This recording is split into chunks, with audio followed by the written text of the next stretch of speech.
and Anthony are no strangers to scandal. Opie and Anthony on satellite radio. Apparently, Opie and Anthony are dicks. Oh, here they go again. Fun, dopey radio show. Not just any radio show. A radio show that inspires beyond your wildest dreams. The show was a lot funnier on NEW. The show's hosts, Anthony Cumia and Greg Opie Hughes. Controversial team. 6 years without getting fired, a new record for us.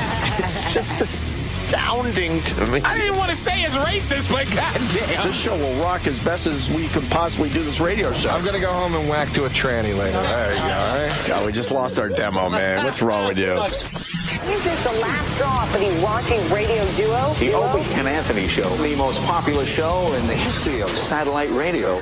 But enough of this palaver. Let's get the show on the road. Good morning. Bloomberg, what is he saying this morning? Soup. Soup? You know the answer? Yeah. The answer is soup. What could possibly be the problem with soup? We were talking about it yesterday on Too this much very sodium? program, and yeah. You know what causes heart attacks? Not too much sodium, not the soup, being stuck in traffic every fucking night going home. How about you deal with that problem? Because I think people's blood pressure goes through the roof when they're sitting in bumper-to-bumper traffic day after day after day because the roads suck around Manhattan. Yelling and screaming. This is a perfect example, but then you got a politician, they take on soup instead of the highway system. Hot soup! You're kidding, right? I didn't even know. No, there's a thing, it's going to cost the taxpayers upwards of about $150,000 to start advertising that there's a lot of salt in soup. So he's going to have all these signs put up in the subways and everything of a soup can opened up with a geyser of salt coming out of it and saying how, the sodium content in soups are very high. I don't understand that we have to tell people that stuff is unhealthy. When did that start? We're in a nanny state. Yeah, but... We're in a nanny state. Is that it? Is that the geyser of soup? Did you get any special education growing up to learn that some of this stuff we eat is really bad for us? Or you just kind of figure it out yourself? Yeah, once you get older, you figure it out. So why do we have to spend money telling other people that maybe soup isn't the best thing to eat every day because there's so much salt in it? Because Mayor Bloomberg thinks he's got to babysit the entire city of New York. And not only New York City, he's reaching over into other cities, and he's got these mayor coalitions and everything from other cities, and he really wants to just be everyone's little nanny. So when is he going to take care of the highways?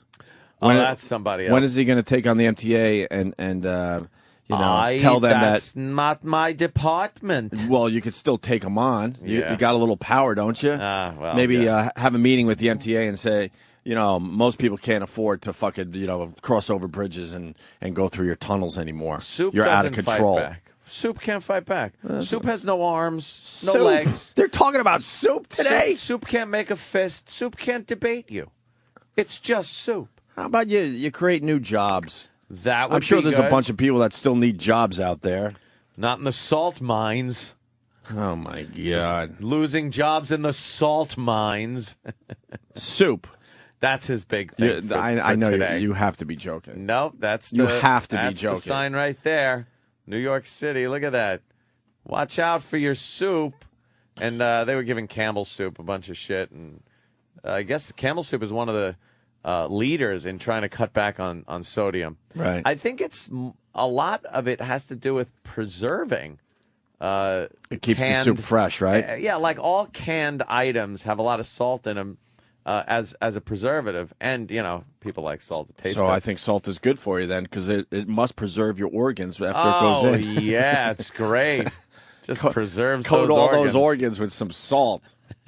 Oh, the mayor. Gee, that's why I can't. I just can't, and I'm sorry. This guy I know you want stinks. to battle it out with somebody else as far as politics go. I can't do it. When you have a mayor having a press conference over soup when there's bigger problems in this city, I can't be involved with this. Know. It's ridiculous. I really can't. It is ridiculous. Sodium content of foods like salad dressing and frozen pizza will also be put on the ads to let consumers know of the hidden dangers. How do people not know this? That's frozen pizza. Danger. Do people know when you get, let's say, a fast food salad? Yeah. and they have croutons in it, Oh, that's boy. bad for you. Do you know that at least? That it's deep Do you know fried. those are deep fried and Yeah. you might as well eat a hamburger pretty much at that It's point? deep fried bread. When you're squeezing out the salad dressing, it comes out in globs. You can't figure out that can't be good for you. Why do we have to tell people this? Nothing in a glob is good for you. Nothing Right. that comes out in a glob Of course not. is good for you. It tastes good, Right. but no. I just don't. I don't understand. I didn't take any special courses. You just kind of figure it out. And some of the stuff you eat, and you feel like shit after you eat it. You could taste so it. you think to yourself, wow, maybe this isn't the best thing to eat. Yeah. But it does taste delicious, so I'm going to continue doing it. Oh, is that the cost of the $370,000 campaign will be shared between the city taxpayers and the federal government.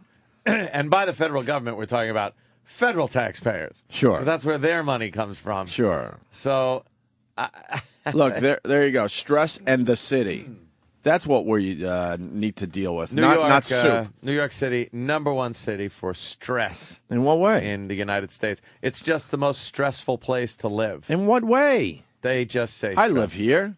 They just say stress. I think it is the traffic, the soup. Oh, well, it's probably It's crazy. the soup.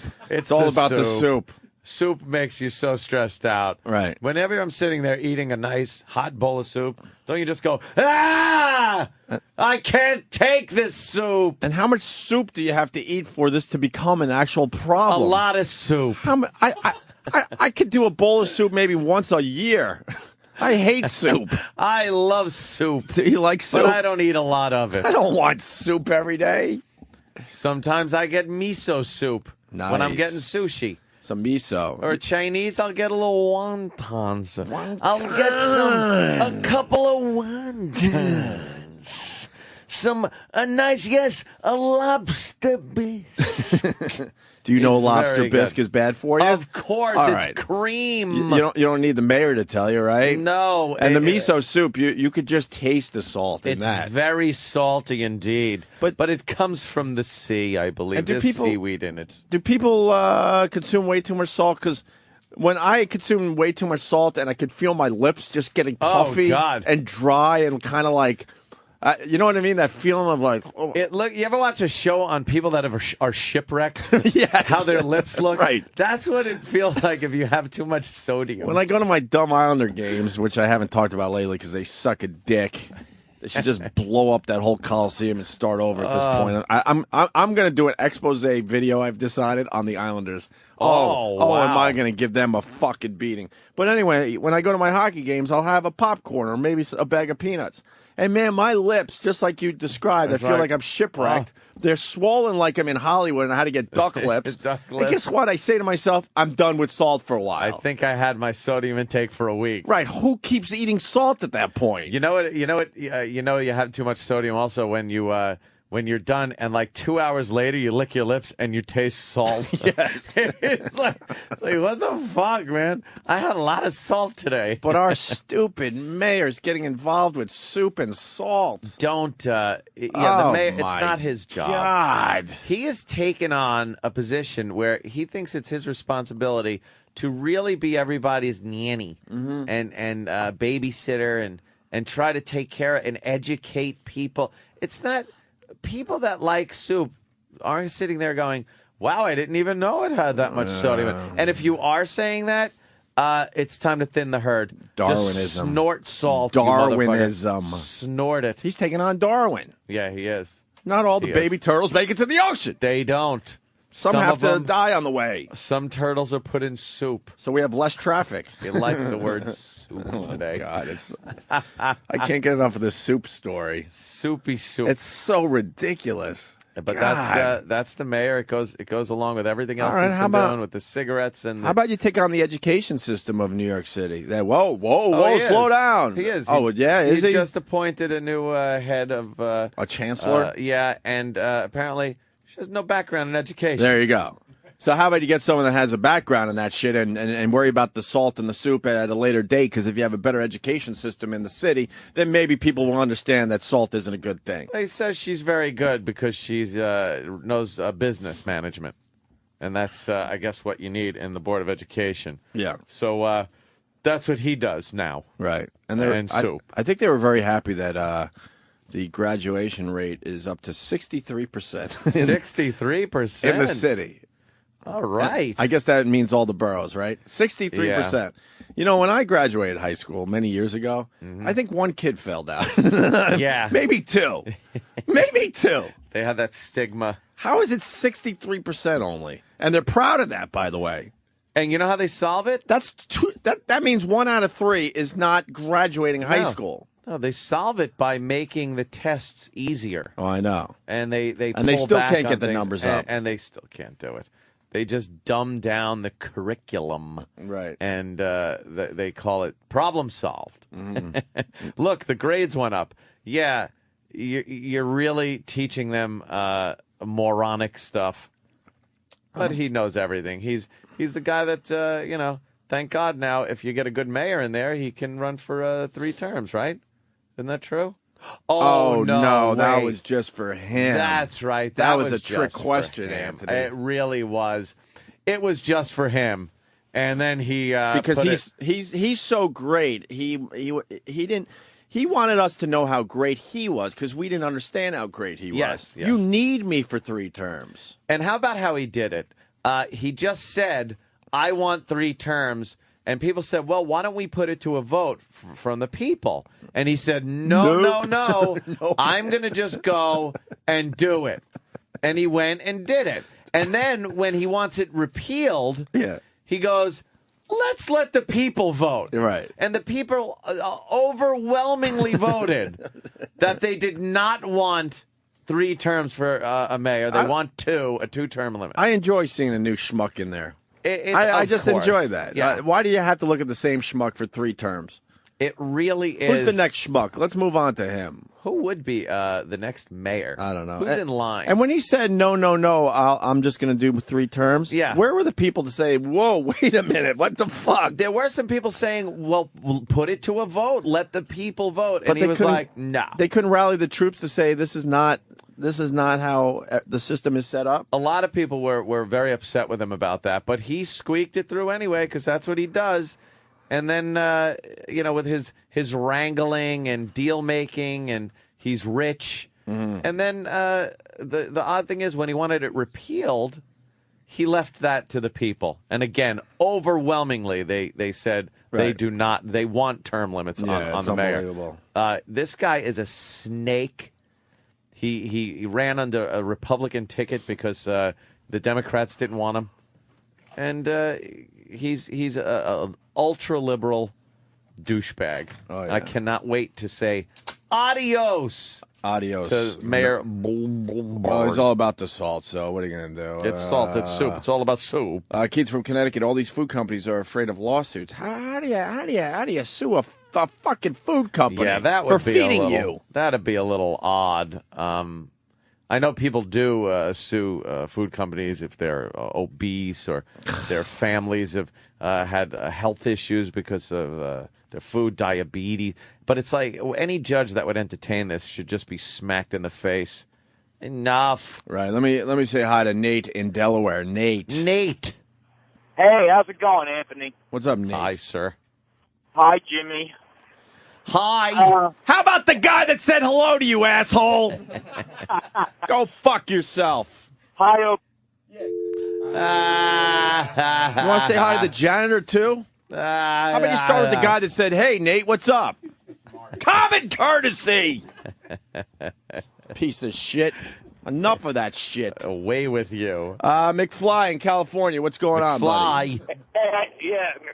I used to haul this shit called Peter, and in an 80-degree day temperature, and when this shit hit the ground, all right, it would be like concrete. They use it in Coffee Mate.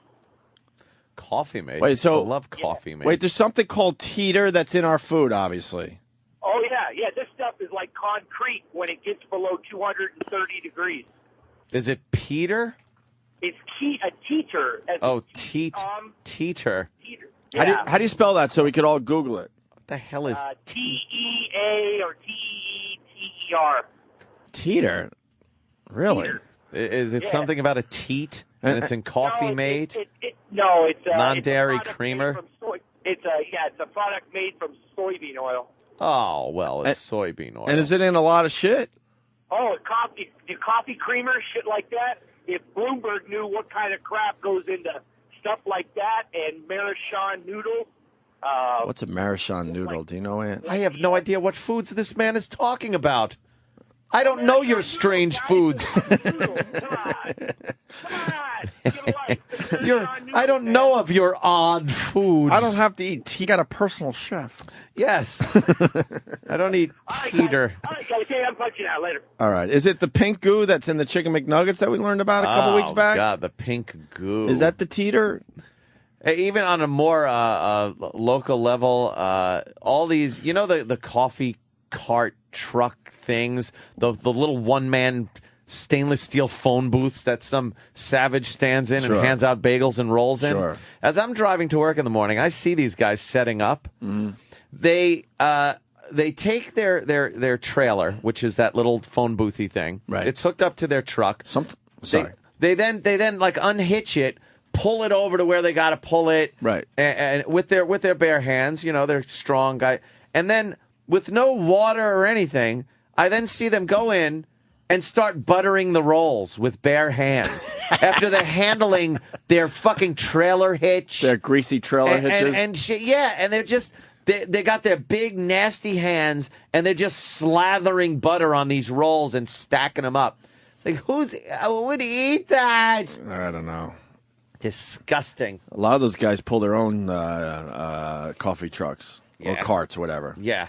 On the east side, there's like a garage. Oh, I love that when they're walking down the street, taking up an entire lane. Yeah. Walking. It's like, where am I, Saigon? They got to walk to their post. Yeah. With their coffee carts. Their dumb coffee You can't even cart. call it a cart because these things are very, very large. Yeah. But they have to pull them, and they're stopping traffic. Oh, it is. It's like some fucking third world country. Sometimes to go home, I cut right across Manhattan, and I end up in that area where they store those things overnight. Yeah.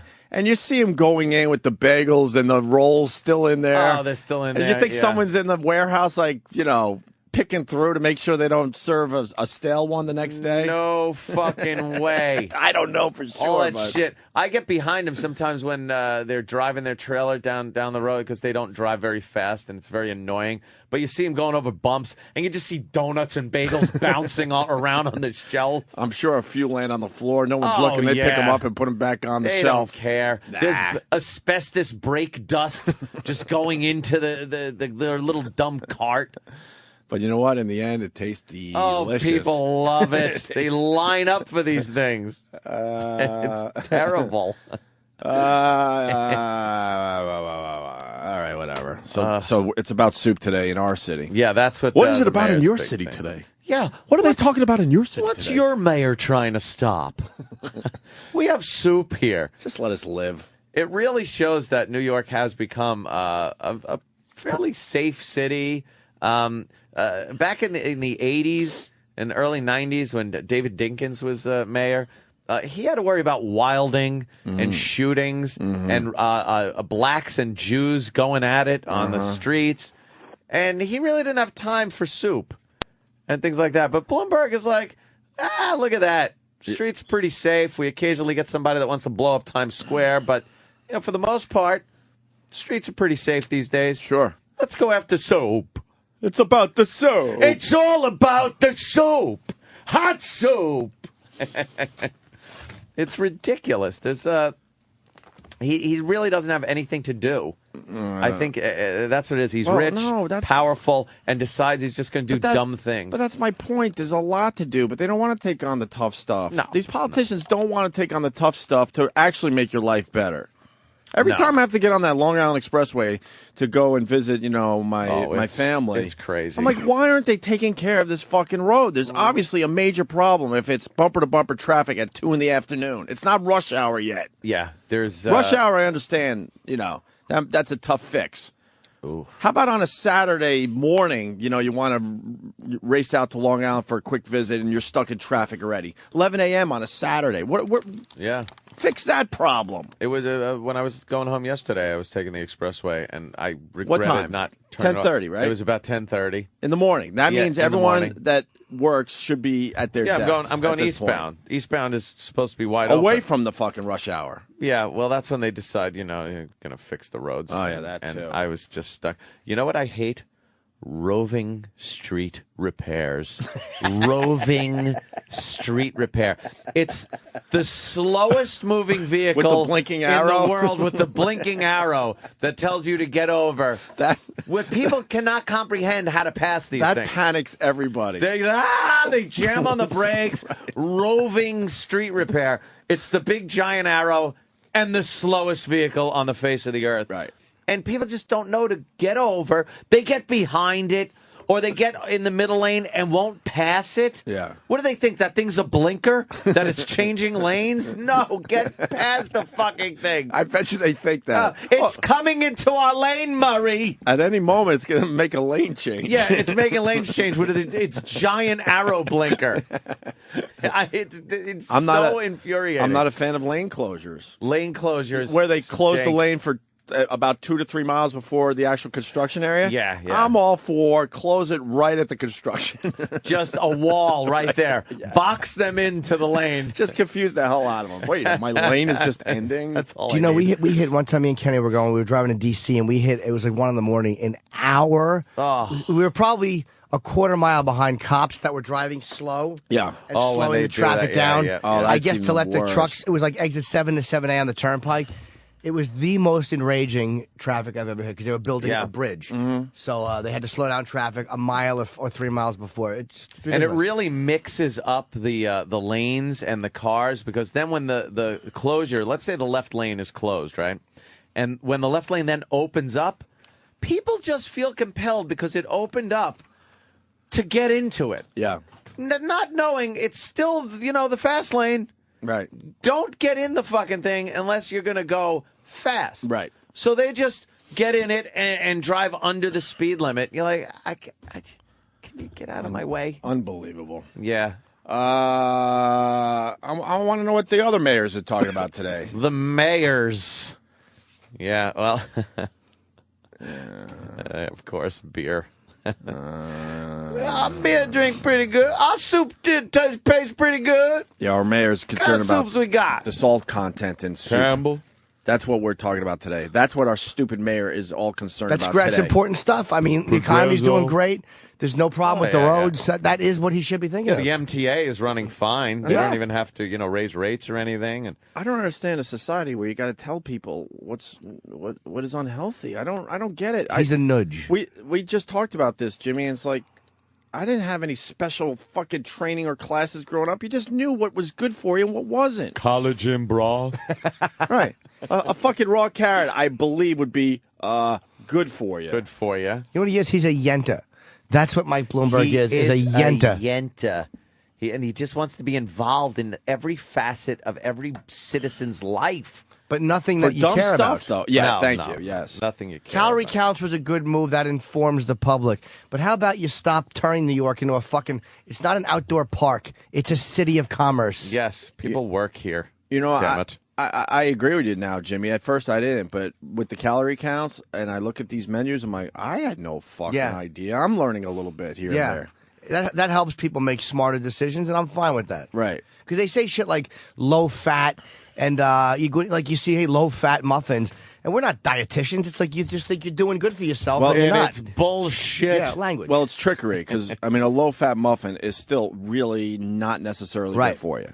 Because a regular one is really, A regular really muffin fat. could be up to, I don't know, 1,000 calories. Yeah. A low-fat muffin is 700. So, I mean, still a lot. Think about it. I mean, I just made up those numbers, but it's probably pretty close to that. It's low fat in comparison with the It's regular. all these trick words they used because they just want you to buy stuff. Yeah. You know? When these fast food restaurants started making salads because they knew people were more aware and they're going to eat healthy, they fucking made the salad taste good by adding a lot of, shit to it. A lot of shit to it, which makes it almost as bad as the burger. Of course. In some cases worse. And it's just a ploy to get people into the place. Because you could be like, I think I'm going to have a salad at McDonald's. And you get in there and you look at that board and go, hell, let me get a cheeseburger too. Or you're right. Or you go, you know what? I'm going to have a salad because I'm trying to eat better. And then you think to yourself, well, I'm having a salad. That's pretty damn healthy. I think I'm just going to have a side order of fries. I got some fries with the salad. It's because I'm not eating a Big Mac here. Right. And then you realize in the end you're eating, sometimes more calories. Eating shite. Yeah. Just crap. Oh, you hear about the Twinkie guy? Thank you, Oscar Butts in Michigan. Oh, Oscar Butts. Oscar Butts. Did you hear about the Twinkie diet, asshole? Lost weight or something? I think he's a nutritionist, and I don't know. Do we have the story in front of us? This is a perfect spot for it. He ate Twinkies for, the famous 30 days or whatever it was. Lose weight by eating junk food. Nutrition professor drops 27 pounds on Twinkie diet in 2 months.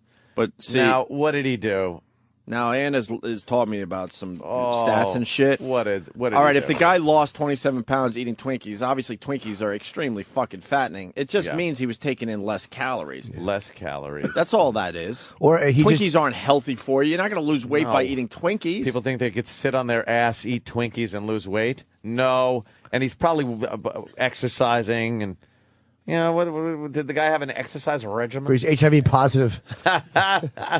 He was also eating a small amount of vegetables every day and a multivitamin and a protein shake. Oh, okay. But he was So then this is horseshit. If you're going to have a Twinkie diet, that you're supposed to eat just nothing but Twinkies. He was cutting his calories down like immensely. Like it says he went from 2,600 calories a day to 1,800. Yeah, and so you'll lose weight. Basically, just saying that's one Twinkie. Right. Yeah, if you cut down your calories. Yeah, no matter what you eat, if you cut down the calories, you'll lose weight. That's basic math. Right. Jesus. People see this and Twinkies. Yeah. Nice. They'll just do it wrong. Yeah, good luck with that. You think you're going to lose weight eating Twinkies? I got a bridge I could sell you, Bubby. Oh, God. Helen.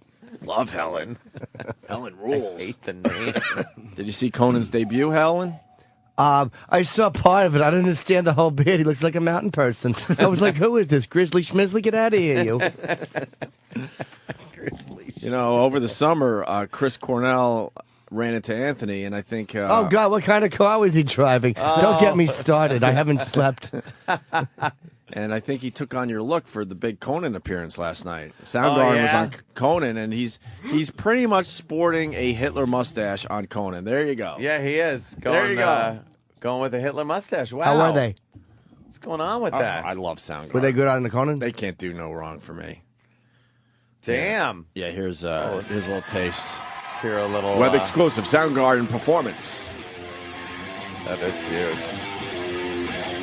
Just look for the Chris Cornell mustache. The Hitler mustache, yeah.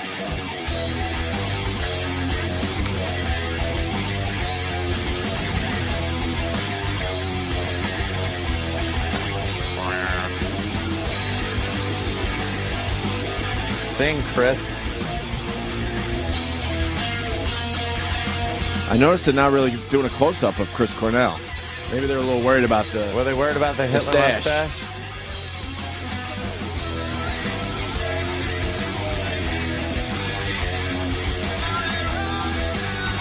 Turn up those vocals, somebody at Conan. Yeah, really. There they go.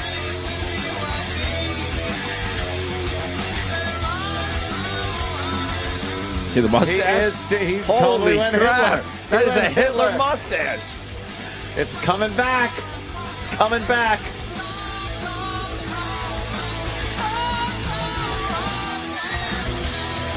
There you go. Yeah, they're not doing a lot of close-ups on him like you would normally on a lead singer. Because I think they're a little worried about his luck that he chose for the Conan show. A Hitler mustache. Isn't it? I've been thinning mine down. I noticed that. It's Like- you almost like- have a pencil-thin mustache. Yes. I'm going with the oldie-time Hollywood guy. Douglas Fairbanks? Look. Yes, Douglas Fairbanks.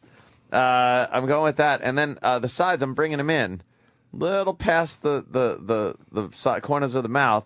Eventually, I'll just have the same thing Michael Jordan has the Hitler mustache. The Jordan mustache Yes, is yes. so creepy. Bringing it back. We're Yeah. all bringing it back. Hey, the other thing really fast. So, did someone launch a missile in California? That's Boy, a missile. That's They're a trying to tell us mystery. now it's a plane or something? Well, you believe the government telling you it's an airplane. I know it's a missile. I was a Navy SEAL, a former governor, a fighter. Shut up. A freedom fighter. A freedom fighter. A freedom fighter. I'm going to places you haven't even heard of. Yeah, they say Southern California. I think this People shows saw a missile. I think this show is very good at breaking things down for people. Yeah. Instead of the horse shit that they see on TV. I think someone simply just fucked up in a submarine somewhere. You think somebody pressed the wrong button in the Pacific Ocean? Like, I think this is a fuck up. A whoopsie? I think this is a whoopsie, and they can't come on TV and go, "Well, one of our guys." Although I would think it would be pretty tough to do that, right? Wow. Yeah, they said it's an illusion. Here's what the official word I heard. It's an optical illusion because it was during sunset, I believe. Yeah. Sunrise in the east. That's an illusion. Sunset. Look at that. Are you kidding me? Yeah. And so it made the contrail look very red, and it's a plane flying from west to east, and it makes it look like west to east. So it's a coming missile at you. flying from east to west. Makes it look like it's going away from you when it's actually just coming toward you. Well, you know aviation. What are you thinking? I Does that don't look like a know. plane I've never to seen you? a thick contrail like that. No. No way. That's a very thick. I really think. I think someone. That's fucked way- up. But it doesn't look quite like a missile plume either, because missile, it's not contrail, it's fucking fuel. And if you look at the beginning of that contrail, if that was a missile, that would be a lot of like billowy smoke left, and it's clearing out like a plane contrail, like vapor. So I don't fucking know. Wow. You don't know, really? No, it could be something they don't want to fucking talk about. Of course they don't want to talk Whatever, about it could be it. some experiment. I don't believe everything the government tells me. I don't either. Man.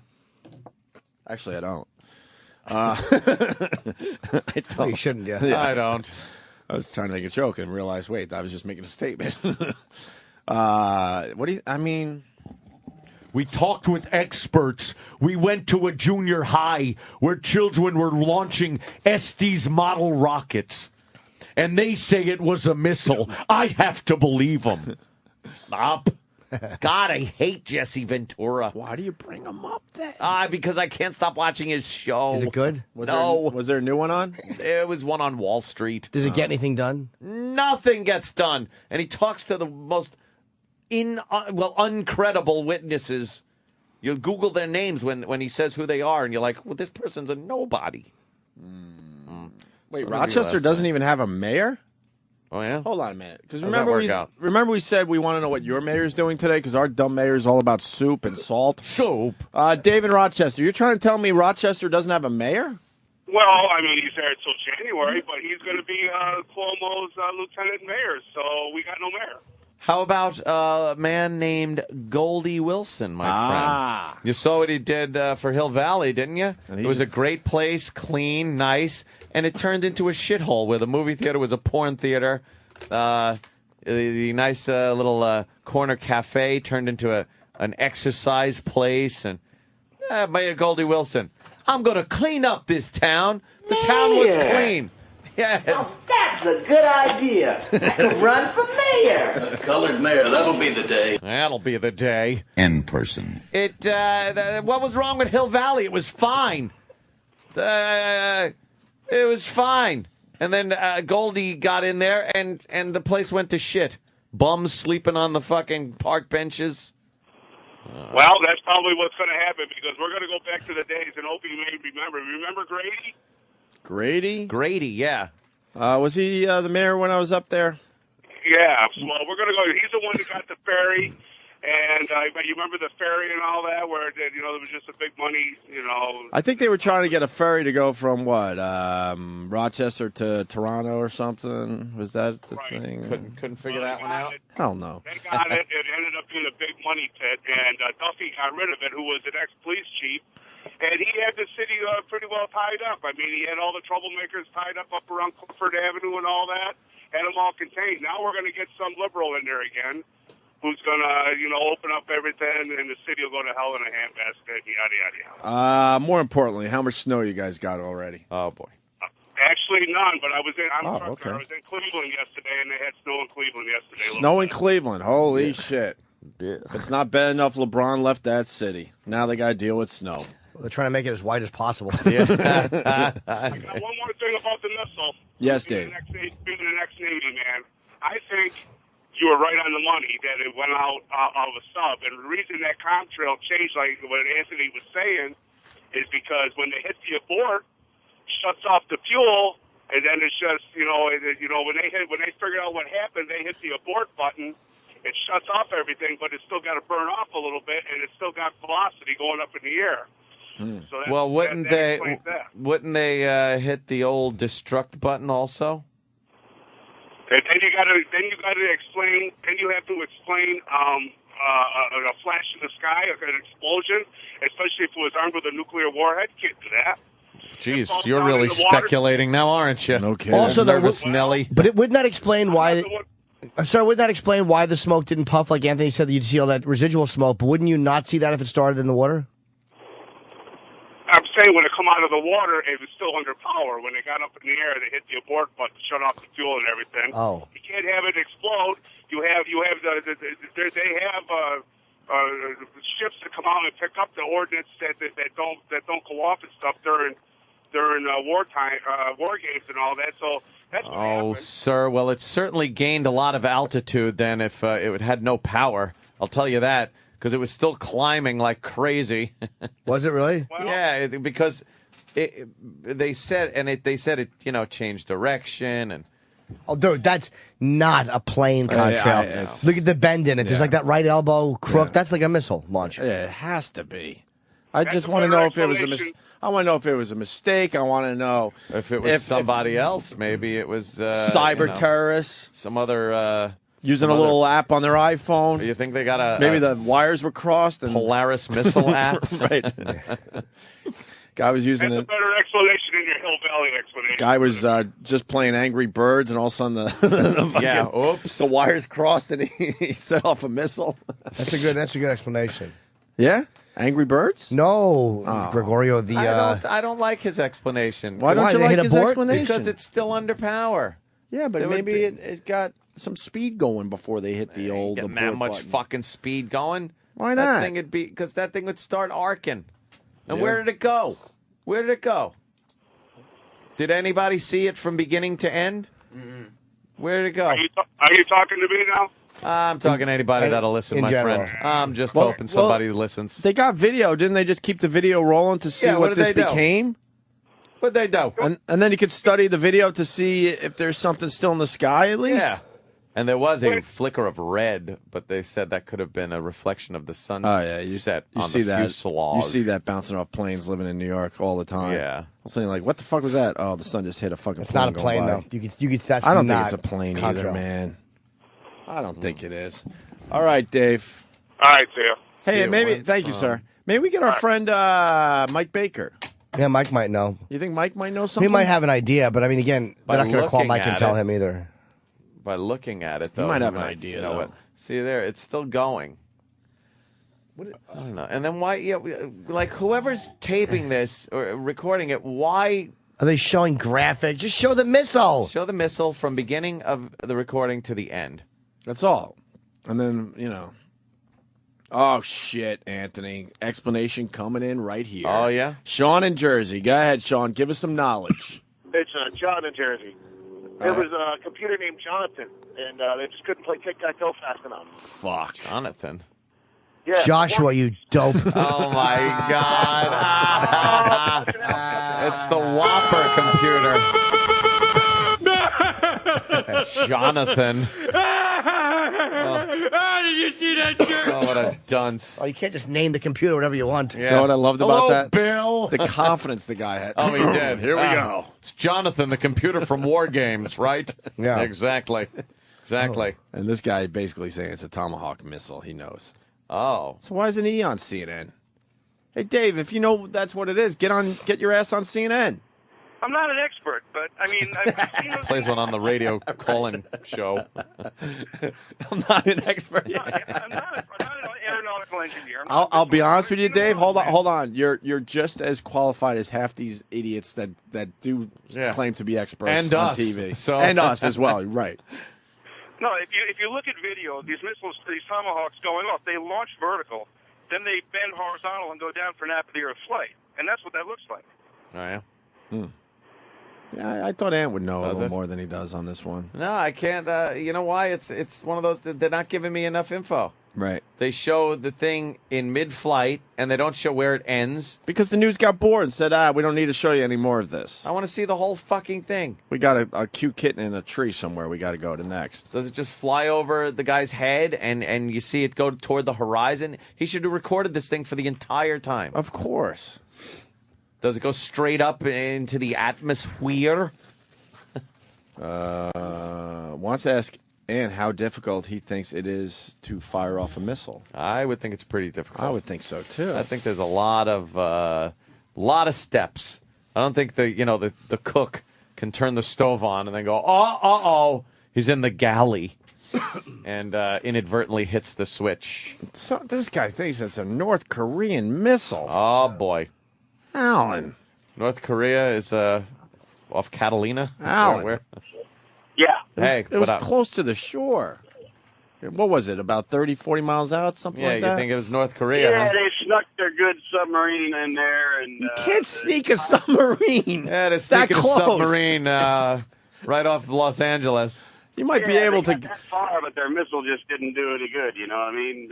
You might be able to get 1,000 miles off the coast, a couple hundred miles off the coast. You're not going to sneak a North Korean fucking sub right North off the Korea shore. isn't firing a missile at California. No, and North Korea couldn't take a sub from What, sir? North Korea to the California coast. You just keep talking. Just keep plowing over everything. Oh, I hope you eat too much soup. And your lips get puffy. Your lips get all puffy and salty. What an idiot. All right, why don't we take our first break? It's getting out of control. Where's that snow they're showing on the news? Oh. Where's that? That's a lot of fucking snow. Yeah, it's some kind of rain. What do we got? Rain? What is that? Ski resort. Snowing. I want to go skiing. Oh, I was looking at the upper TV. I haven't skied in many years. Fuck. All right. Northwest Suffolk Coastal Flood Advisory. Oh, my God. Can I tell you how masterful Colin was last night? Ah! Well, I wanted to be invited. I didn't get to invited that. either. I actually called. I found out about it. I think that he just had somebody doing it. Yeah. Because I called his Tom Papa. Me and Tom were talking. I'm like, when's the premiere? And he told me it was last night, opening night. This is last week. And he goes, oh, here, I'll send you the email from the assistant. And then she's like, oh, good, we'd love to have you. I think that they just got caught up in. I would like to be invited and support Colin as he But I makes wasn't his invited either. And, big you know. debut on Broadway with Long Story Short. I think on Colin's end, he was more worried about getting the content together, and he probably just assigned that to Did you somebody. see you didn't want to give Did him you see more the first version of pressure. this? I did. So what's the difference between The difference two is shows? it's tighter now. It's the material is tighter. The stage is much better. The screen is beautiful. It really is great, man. The lady in the post gave it 2.5 stars. Well, I got her review. It's not a bad review. It's just that She's the only one that gave it a so-so review, by the way. Yeah, of course. Travis was giving us the skinny before the show, and this play is getting great reviews course across it the is. board, And except for this Elizabeth Vincentelli. She's from not the even Post. killing it. She gave it 2.5 out of 4. Probably, look, let's be honest, Colin's opinions probably bother some people. People don't even mean to. Yeah, well. I watched it. He was fucking phenomenal. Yeah. It's like that's what a Broadway show should be, unless it's a play. It's a one-man show. It's hilarious. It's really smart. It's just, how could you not enjoy that? Like, what do you want, lady? What do you want? Good for Colin. What do you want? Some dullard sitting there with no laughs? Yeah. Pontificating? Ugh. He's tying in Greek culture and caveman culture with how we are now. It's Yeah. it's brilliant. It's very bright. Yeah. Seinfeld was there, of course. You know, sitting right to my left, Jerry and his wife, and then right in front of Jerry was Reg. You know, Oh, they had really yeah. good seats. I saw the Colin Quinn show. I did get one celebrity photo. Oh, you did? I can't. let's see the Who's celebrity this? photo. If he wants to show it off, Oh, boy, this this is is probably gonna a be a good big one. one. It's probably a big one. A big one. Oh, there you go. Simply because I like his stand-up. Oh, God. Show up. Look at who it is. Oh, right on. Fucking Kramer, man. Michael Richards. Was there, yeah. It's Kramer. Matthew Broderick was there. Ben Stiller. There was Joan Rivers. Wow, star-studded for Colin's premiere. I have no We'll never self- see Colin again, by the way. I didn't even talk to him last night. I think he's coming in this week. Oh, is he? I think he's coming in Friday. I'll be gone. I know, you're doing your LA thing. Your little LA thing you do from time to time. I was online because when I got there, they're like, "Oh, Mr. Norton, here's your tickets." The lady came up to me outside. She's like, "Would you like to do an interview?" So I interviewed with Colin's, I guess, website, which was streaming. And then she goes, "Here," and then she puts me on the red carpet line. And Joan Rivers was ahead of me. So I'm like, "Oh, I guess I'm after Joan." And I look up ahead and I see some comedians I know. And then Jerry walks in the door, but no one's telling me where to go, so I'm just standing there like a lump. Oh, no. And then Ben Stiller walks up, and they just walk him right by me, and I'm like, this is why I hate the red carpets. Oh, because you don't know what to do. It was humiliating. I didn't even stop for photos. I just walked behind them and went into the door embarrassed. Oh, Jimmy. I'm so bad on the red carpet. Terrible. I did at the after party. I got my picture taken a little bit. But Oh, I'm you so, did? like, I stopped there for a second and no cameras went off. And I was so embarrassed. And then one guy's like, "Move over a little bit," and then they did. Oh. I was underdressed. I had on my ripped jeans. I know. I wasn't thinking that it was Broadway. No, it's a premiere. I want to It's see a my big friend. night Why out. don't we belong in that world? It's just there's no way we fit in that world. I just wasn't thinking. It's like I know it's a Broadway premiere. I should have dressed. Yeah. But I just was like, I'm going to see Carl. It's Good for Colin. Could you imagine tremendous? Can you imagine the nerves? It's opening night on Broadway, and he's got all those huge fucking names in the audience. Colin's a consummate professional. He was deserved every laugh he got, and he fucking slayed. Yeah, it was from beginning to end. It was really smart, really funny. I want to see It's like that show. it's like what do people want out of it? It's like it's more than stand up because stand up is just you there with no background and it's got context, but this has a much broader context. I little think. multimedia extravaganza. And it was so well done, man. It's very smart. Yeah, it's very smart, the material. He looked completely relaxed on stage. Awesome. Completely relaxed. No heckling, no dumb interrupting like you see in a club. God, that's right. No one's gonna heckle on a Broadway stage. It looked like Regis was loving it too. What do you mean no one's going to heckle on a Broadway stage? One of our most famous bits Oh, on a really? Broadway Yeah. stage. Well, Regis seemed like he was Do we enjoying have it that too. audio? Was he enjoying it? Yeah. He's too busy talking about what he's going to have for breakfast. That's because I actually remember a lot of the subjects he's talking about. I'm old, get it? Very, very good piece of work. I was very happy for him. Yeah. If anybody deserves it, it's Carl. Oh yeah, he's been in the trenches for a long time. Good for He lost a lot of weight. I was so annoyed at my fat stomach looking at him all thin on Broadway. AIDS? We'll get a Broadway show, and then you'll be svelte. I have an idea. One man show. No, I'm gonna call it a short story long and tell the whole thing in 200 minutes or something. I don't know. I got just working on that. But I didn't like it. I didn't understand. It was stupid because I kept trying to heckle and stuff. Oh, you want to be like part of the show? Yeah, he said Greeks. I was like, oh, we know what they do. Ah, what do they do? You know, stick it in their butts and stuff. I was just trying to get him going. Yeah. Get him on another idea track. Yeah. Instead of what he's talking about. But he wasn't talking about thought he was going to talk about Lindsay Lohan and tits. But so I didn't think it was good. Oh yeah. Stupid. Stupid. What do you mean Greeks? They're all dead. I said talk about someone who's alive. Then my friend was cracking up. It must be nice to be able to take a pause, a pause, and not have to worry that someone's going to yell something out. No, it was not even one cell phone went off. I was surprised that there was no announcement. Yeah. I guess opening night, everybody there knows. I think Broadway people just know what to do. Know how to, Sometimes, unless they're out-of-towners that were given complimentary tickets. Nothing was better than when Cats ran its fucking course and was just there so Japanese businessmen could fall asleep in the audience. Oh, is that bad? Yeah, that's exactly what it turned Surprised I into. didn't get hungry. I was very happy for. That's good, Jimmy. For Carl. It's a tremendous thing. It's at the Helen Hayes Theater. What an amazing performance space, too. I'm watching this is the perfect place to do what he's doing. Because the stage is like a Greek It looks almost Greek. It's got like a bunch of steps. People like, fucking each other in the ass. That's what happened at the after party. And it was just tremendous. How man. many seats? I don't know. A few hundred, 600 maybe. I mean, it was the perfect size. Nice size theater for Yeah. it. Good. So if you're in New York, it's at the Helen Hayes Theater. It's not running for that long. A couple of months, maybe 6 weeks. 11 weeks. 11 weeks. That's even better than I thought. So I guess about go to, 2 months. A little more, I guess. I think Colin quit on Broadway. I just got it. Long story short, but I was blown away again because I saw the show. There's a lot of different material and a lot of the stuff. Oh, you had a material?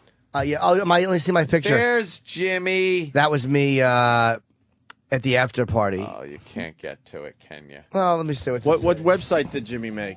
Well, that's Wire that's Image. just Wire Image. Wow, I Wire mean, people are going to be Image. purchasing that picture to put on their blog. Danielle Staub, I saw her. I knew I recognized her. I didn't know who else was there. Because there's some people I did. Oh, Kathy Griffin said hello was too. She's very there. nice. She was very sweet. Yeah, was she nice? Very nice. Yeah. A lot of Ben pictures Stiller. of Matthew Broderick. Broderick. I love Broderick too. He's a nice guy. Jerry. Oh, Lorraine Bracco. I didn't know she was there. Fucking Lorraine She Bracco. looks good, man. What the fuck? She's an older lady too, right? And Ben Stiller, yeah. A little Jerry Seinfeld action. Who else? I'm surprised. Oh, Tom Papa. The nerve of him. Look at Tom Papa. Who else? Tom Kitt. I don't know Tom. Who else was that? Composer. Yeah, it was great. Oh, right on, man. We'll have Colin in later this week to talk about the big. Colin is debut a on Broadway. bum, Yes.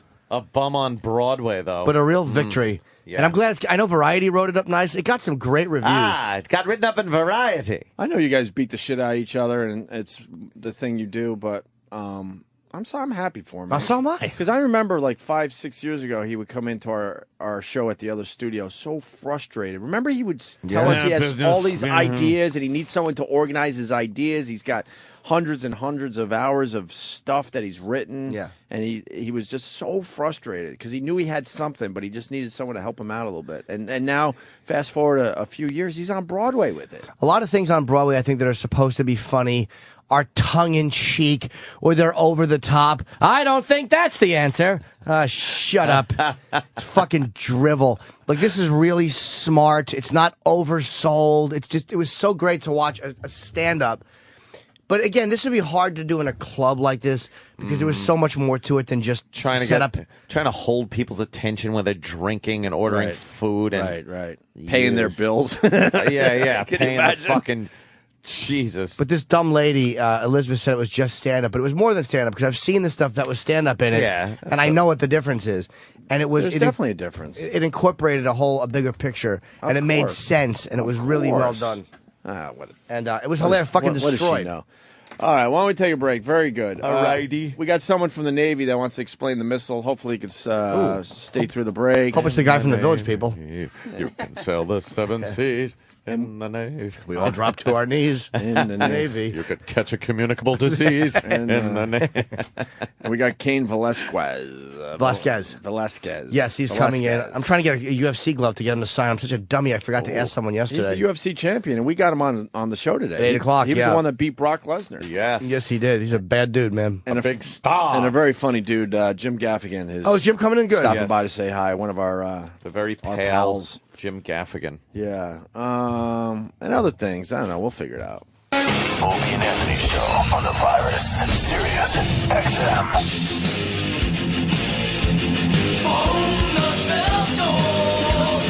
Yeah.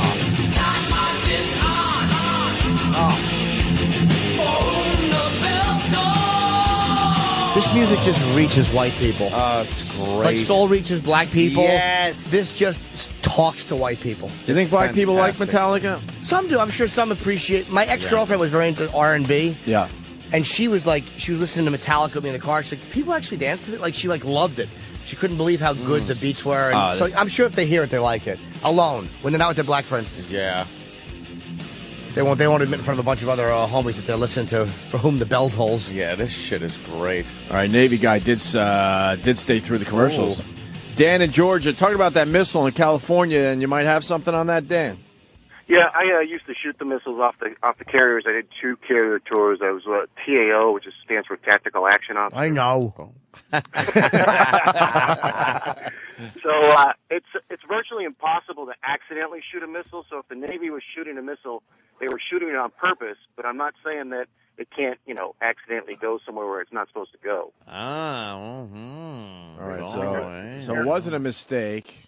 There are physical blocks to the actual mounts, like a safety on one of Ant's guns, and a guy has to go out and actually pull that safety out. Then there's 3 different dudes that have to turn keys. So you can't accidentally shoot a missile. You have to purposely shoot a missile. Wait, that turn your key, sir, is a real thing? It really is. It's not as gay as in the movie where it's okay, 1, 2, 3, right. turn. But it's just everybody, you actually yell out, turn keys, and everybody turns their keys. Honestly, what if someone does it? Will they shoot you? What's that? What happens if someone doesn't turn the key? Will they shoot you or just go move and put someone else there? Yeah, they just go, get out of the way. They'll just say, get out of the way, stupid. Yeah, get out of the way, Harry. Get out of the way. You're fired. Hey, go home early today. Get the next guy in there. Home early. Dan, I'm sure you saw the video. What do you think? Is it a missile? Is it a plane? What's your thought? I'm actually an aviator, and I do ship tours that are called disassociated seat tours. Well, I know you know. Yes. But I did that. But I've seen a lot of weird shit up in the air that just looks like something that it's not. I've seen a perfectly shaped donut before up in the air. It was a cloud. I was like, how the hell did that get there? Iraq's dream. Giant donut in the sky. So I'm pretty sure it was an airplane that just looked freaking weird. Okay. Yeah, see? Look at that. Of course, one of the gatekeepers, man, working for the government, man. Well, hey, we fuck up. I mean, remember that Turkish frigate that was shot right in the bridge and killed their captain before? Things happen. Sorry. Oops. Yeah, sorry about that. Whoopsie daisy. So we do mess up, and so there is a slim chance that the Navy was purposely shooting a missile off the coast of California. That's where we do all our workups for crews, and we do shoot live missiles out there. So it's possible that we shot one and it didn't go the area it was supposed to go in. Went the other way. But the Navy would own up to that. They wouldn't say, no, it wasn't us. Yeah. You have literally hundreds of people that would know about it right away. And these little enlisted guys on the ship, when you're off the coast of California, they'll run out into the open air and get on their cell phone right away and call their girlfriend and tell them what just happened. Holy shit! We just launched a fucking missile. It didn't go where it was supposed to go. You wouldn't be able to cover it up. Here's my cock. Send me a picture of your pussy. You almost sound like Bobo. Was Bobo like setting off? All right. There was a dog that came up to me. Oh, dog! Was that a great moment? Or what? I almost want to hear one it of the again. best. All right. Hey, Dan, thank you for your knowledge. Yes, we're just shock jocks. We don't know shit. I knew everything, but I said that during the break, and Dan just repeated the shit he overheard me saying through the mics. Thank you. I lived through you, Jimmy. I'm smart, Me and you were Jimmy. talking about duties during the break. Yeah, but we were just saying what we enjoy eating when no one's looking. Why? I'm fucking 42. Why would that be my joke? We ate duty.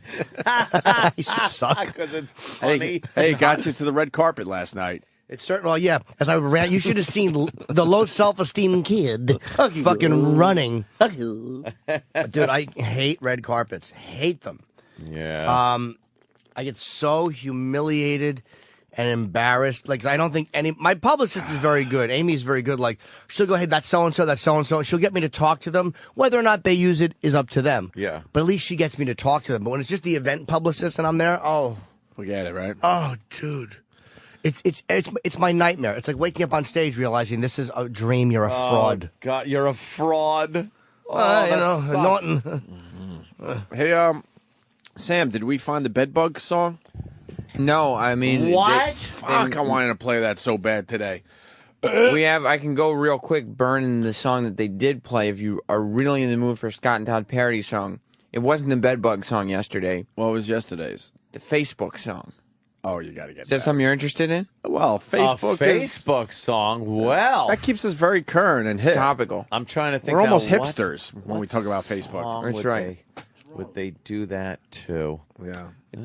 I can't. You want me to go grab it? Oh, please do. I want to hear the Please do. 5 minutes. Must hear shoehorning. Somebody write down this password. I can't get on. I was watching Oprah again. You called me a faggot for watching Oprah yesterday. A little bit. I didn't forget. A little bit. I didn't forget. But I got to tell you, these talk show hosts need to tell the world it's their last year because they get everybody. Yeah, yeah. Like today is the big talk show reunion. What do you mean?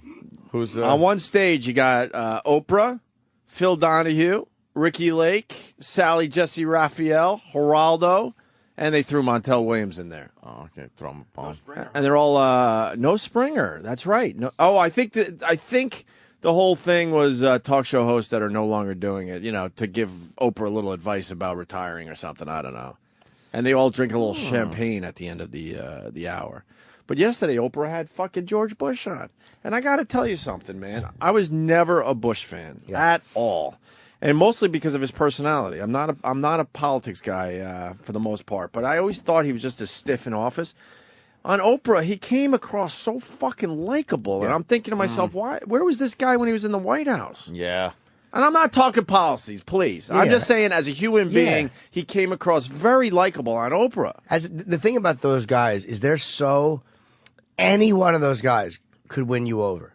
And Obama, if Obama had 5 minutes alone with Anthony, he could win him over. Really? These guys are masters at bringing you in. They talked about these weird things Clinton would do, like he'd touch you. Darrell Hammond told me that, because he did shit with Clinton in the White House. Why talk to Darrell Hammond when you could talk to me? I met Clinton, and he did touch me on the shoulder, and I felt blessed. I'm mentioning the things that Clinton said about you, actually. Oh.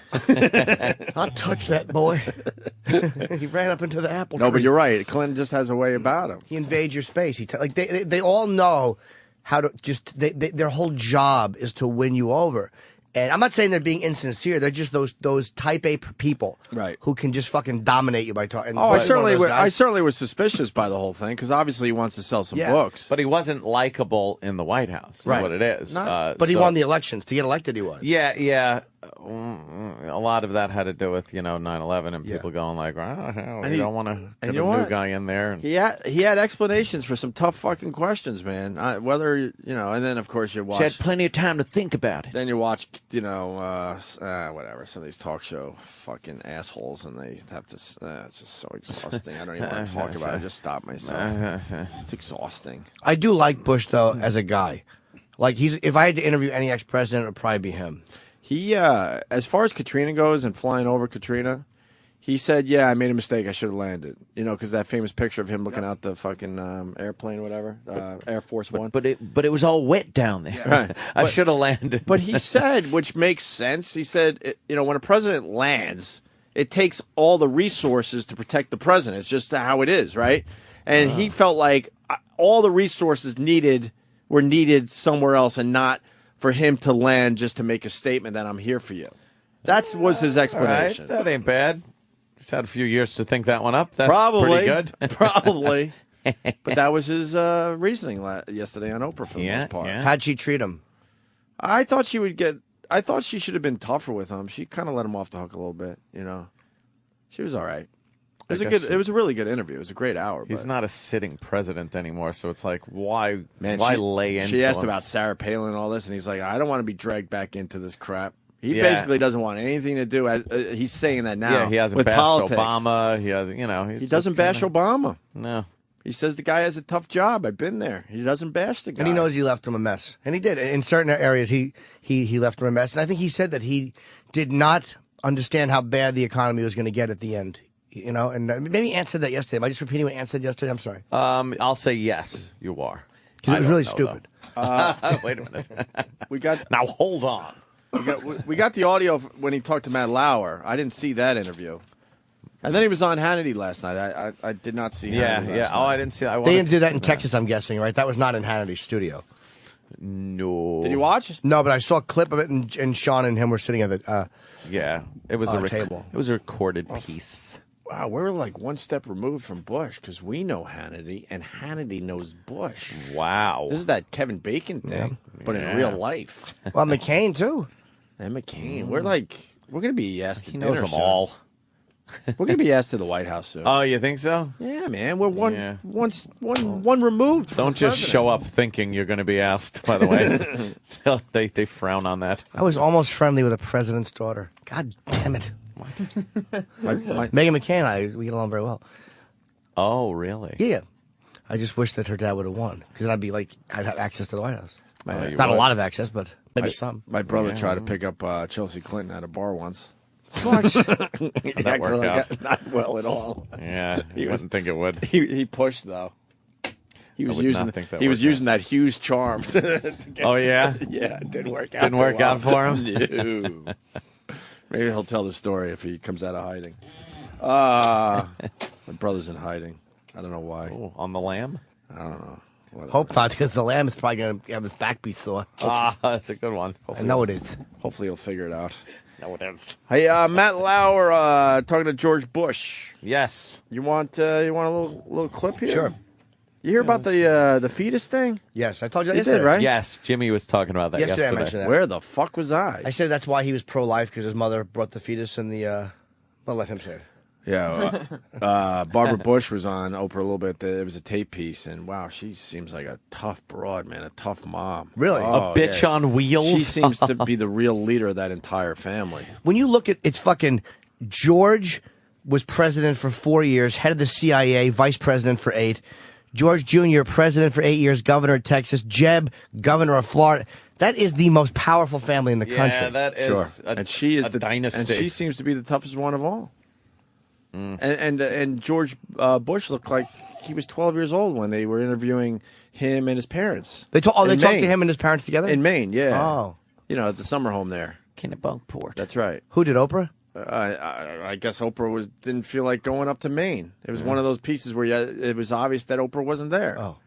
Why wouldn't you go to Maine and fucking hang out with them? There must be a for your reason. TV show. She is Oprah, though. She's met them all, and who knows? Maybe she had to take a dump. She just brought it. she sent the B team. Get some video for the big interview that was on Oprah yesterday. I want to hear Barbara Bush. I have not. Maybe we could get that from Little Oprah Babs. yesterday. Yeah, because demeaning her son. Well, I mean, her son was They showed that in the movie W.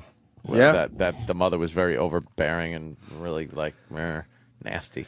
Wow, really? Yeah. And Bush looks like, I don't know.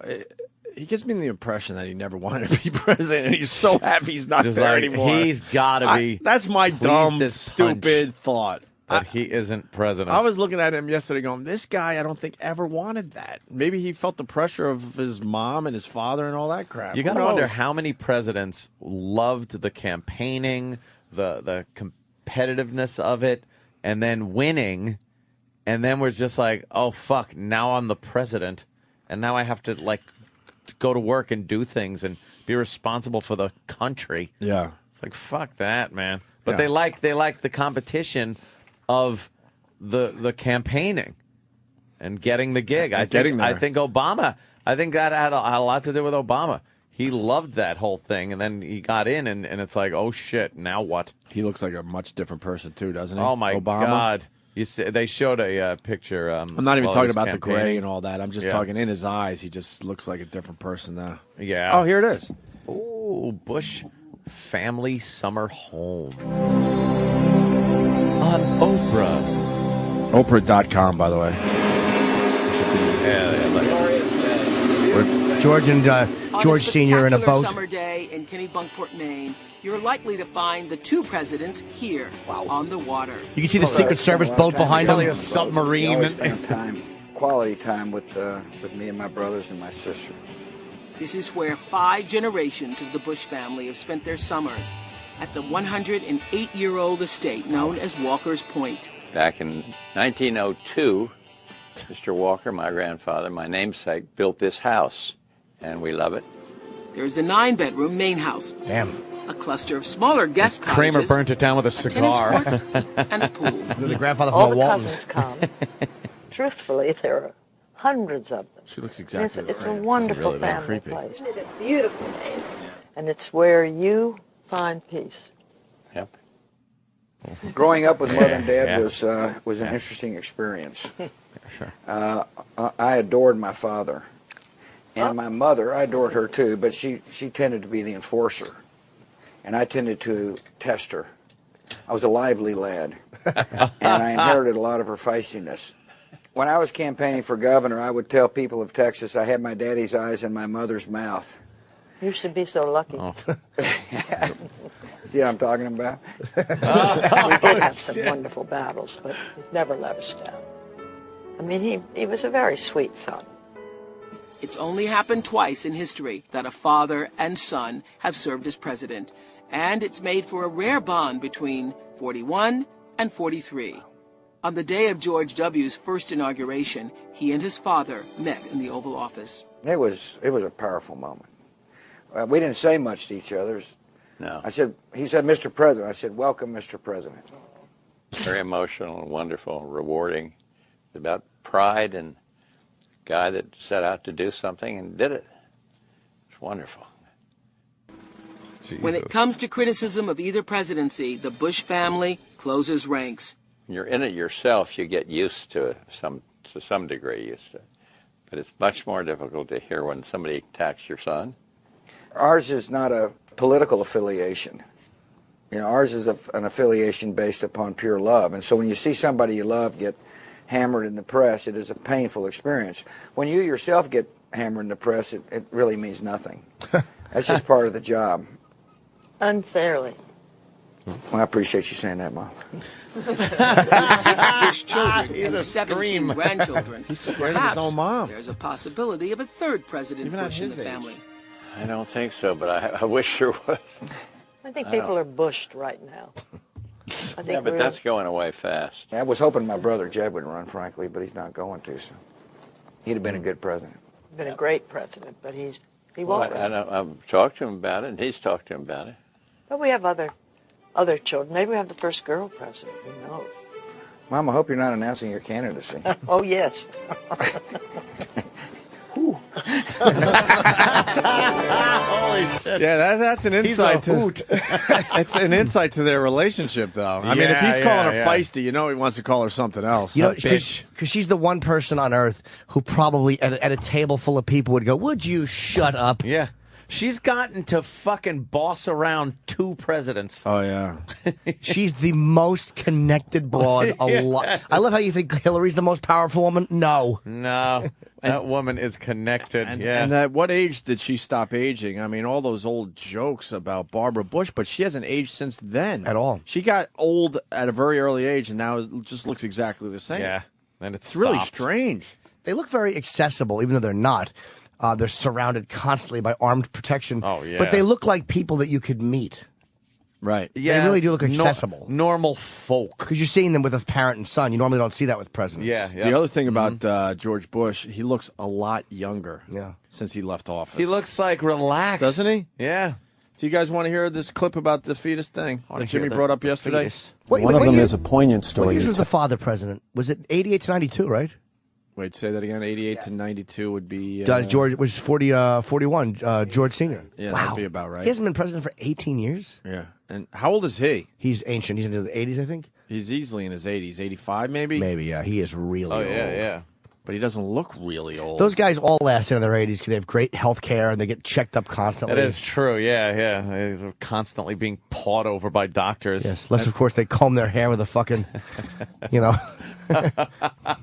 fucking Oswald. Yes. Couldn't think of a way to say that. With an Oswald. With an Oswald. Comb your hair with an Oswald. He's 86. 86. And Barbara Bush is what, 101? Yeah, she built that house, actually. Yeah. She was 30. One of them is a poignant story you tell about your mom having a miscarriage when you were just a teenager. Yeah. And you were the one who drove her to the hospital, and you write, quote, "I never expected to see the remains of the fetus, which she had saved in a jar to bring to the hospital. There was a human life, a little brother or sister. You and she had never talked publicly about this story until she gave you permission to write about it in this book." And that's why you're asking me, because had my mother said, "Son, I don't want you talking about it," it wouldn't have been in the book. I put the story in the book as a part of the tale. I thought it was very important for people to understand my relationship with my mom. What'd you learn about her through that experience? One, she trusted me. And when you're a teenage kid, you're kind of self-absorbed person, and your mom says, "I trust you," it's a boost in confidence. And my mom is what I learned was she's a straightforward person. Right. She says to her teenage kid, "Here's a fetus." It's also, though, impossible not to draw parallels between that moment where you said this was a little brother or sister and your views on life. That's and true. when it begins. No question that affected me, my philosophy that we should respect life. And I was a pro-life president, but the purpose of the story really wasn't to try to show the evolution of a pro-life point of view. It's really to show how my mom and I developed a relationship. Yeah, he doesn't want to discuss politics at all anymore, man. They developed a relationship by cleaning her shoes off. Wow. Jimmy just walks away shaking his head. You notice how Matt Lauer was trying to make that political, and he's like, "Look, it's just a story about me and my mom." Matt's a good interviewer, though, man. I'm done with that shit. I think he does a good job, like with really powerful people. Like he didn't take any shit from Tom Cruise. He's good with Obama. I think he's good with Bush too. I thought he was being glib with Tom Cruise. To tell you the truth, he's being glib. It's fucking glib. Didn't Cruise say that to him? You're being glib. You're being glib. He doesn't tolerate any shit, though, Matt Lauer. No. Nah. You call it a West Texas expression about guys who drink, and you said last night he thought he was a 10. Right. In fact, he was an ass. That's right. And does that describe how you get on occasion? Yeah, I did sometimes, absolutely. I said some stupid things. Tell me the story about the dinner party. Okay, so here's one of the worst. That's what we want. We want the worst. Well, you found it. Yeah. So I'm drunk at the dinner table at Mother and Dad's house in Maine. And my brothers and sister are there, Laura's there, and I'm sitting next to a beautiful woman, friend of Mother and Dad's. And I said to her out loud, "What is sex like after 50? Silence. I mean, total silence. And not only silence, but like serious daggers. From your mom? Yeah. And my wife. Jesus. Holy shit. What's sex like after 50? And he said that when he turned 50, that woman sent him a note and said, "Well, George, what's it like?" Wow, She really? remembered, yeah. So That's good. I guess when you become the president, people forgive your indiscretions. Your dopey drunken moments at the table. Done with the Bush clips, or you want to hear about Katrina? I wouldn't mind hearing the Katrina clip, and then we okay. could all make love. All right. So many times Deal. in the book, you take pride in the fact that you, as a president, were someone who went out there and took decisive action. Yes. Whether it was controversial or second-guessed or not, you took decisive action. And Katrina was one of those examples where you didn't. Yes, the lack of crisp response was a failure at all levels of government. You're tough in the book on the former governor of Louisiana, Kathleen Blanco. You're tough on Ray Nagin. You say after 4 days it was clear to you that the state and local leaders in Louisiana could not lead. Well, I don't think I was tough. I think I was fair. I say to a room full of Louisiana politicians, who is in charge of security? I say this to the mayor, and he says the governor, and I say to the governor, who's in charge of security, and I get no answer. Then you went on to say she dragged her feet. She, for a couple of days, could not decide whether she would allow you or request you to send government troops in. Correct. And so here's the decision I faced. In order to restore order, some said send in federal troops. The problem is, unless those troops are requested by the governor and or I declare an insurrection, Right. those troops would have to go into what appeared to be a very violent situation without the ability to defend themselves. What's fascinating in the book, you actually say you went through the thought process. How's it going to look if a Republican president usurps the authority of a Democratic governor and declares an insurrection in a largely African-American city? Yeah, it wouldn't have gone down. I mean, it would have been like kerosene on a fire. See, that's would have been a clusterfuck. That goes with a lot of the things you were saying yesterday, Anthony. That makes a lot that of in the sense. end, you just realize that people aren't fucking prepared for major disasters. And you can't just send in the army into a state. It's kind of against the rules. You can't just do that. I didn't know that. I thought the president could just say, "Hey, get your fucking Get in asses there into Louisiana." Simple as that. Listen to these excuses, apologists.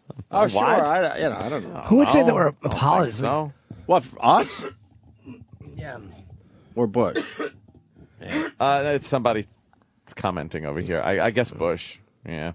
Yeah, sure. Maybe he's just trying to sell books. I don't know. Don't they all do that, though? Like, what do you think Nixon did after he was president? Came out and admitted everything? He did apologize to Frost, but There for was the country. There was a total breakdown of local government as far as Yes, that's there concerned. was. Too. Like Ray Nagin was an incompetent. They sucked. What an incompetent mayor. I still think Bush handled that badly, and I still think yeah. he should have done much more. but- Absolutely. And we might as well play the last clip we got here because it's the Kanye West thing that we went over Oh, yeah, yesterday. Kanye. With That's Mike, great. poor Mike Myers. Mike Myers being with an his idiot. "What the fuck are you doing?" look. Yeah. Do yourself a favor and go and check out that clip. It's been a while, but you got to see how Mike Myers had no fucking It's idea that Kanye fantastic. West was going to say what he said that day. About a week after the storm hit, NBC aired a telethon. Yes. asking for help for the victims of Katrina. We had celebrities coming in to ask for money, and I remember it vividly because I hosted it. And at one part of the evening, I introduced Kanye West. Were you watching? Nope. Remember what he said? Yes, I do. Call me a racist. Well, what he said was, George Bush doesn't care about black people. That says he's a racist. And I didn't appreciate it then, and I don't appreciate it now. It's one thing to say, I don't appreciate the way he's handled his business. It's another thing to say this man's a racist. I resent it. It's not true. And it was one of the most disgusting moments of my presidency. This is from the book. I faced a lot of criticism as president. I didn't like hearing people claim that I lied about Iraq's weapons of mass destruction or cut taxes to benefit the rich. But the suggestion that I was racist because of the response to Katrina represented an all-time low. Yeah, still feel that way as you read those words. Felt them when I heard them, felt them when I wrote them, and I felt them when I'm listening to them. So you say you told Laura at the time it was the worst moment of your presidency. It's funny hearing him say that. He sounds fucking pissed like it happened yesterday. When you read worst moment of my presidency, you think like, oh, he's really sad and contrite. No, but he no, wants to spit on he's Kanye just for that. pissed. Like, you piece of shit. He's Oh, what's that? His whole body language changed when you started asking him about that. Like, as soon as he brought up the telethon, that's why I said, did you watch it? No. Like, he was just like, No. he was angry. Yeah, he didn't like being called a racist. Oh boy. Think he has any Kanye West CDs or? I mean, has it on College his Dropout iPod? is a really good album. Yeah. Called it the most disgusting moment of my Disgusting presidency. moment, yeah. And then Obama called Kanye a jackass, and he didn't know he was mic'd. Yeah. That nice young woman's accepting an award, and that jackass runs up. Jackass. 2 presidents in a row think this guy's a fucking asshole. Everyone who follows him on Twitter thinks he's a fucking asshole. He is an asshole. He went on a. He's gonna have a weird accident, man. He went on a Twitter He's gonna rant. have a weird accident. Oh, did he? About what, Bush? Down the road. No, he went on a Twitter rant last night. Oh, did he? I guess he taped an interview at the Today Show. He must have, because he started. Kanye, right? Yeah. Yeah, he did an interview with Matt Lauer, and they were asking him about, I guess, Bush or whatever, and they started playing the MTV clip under while he was talking, like they do. They split screen or whatever.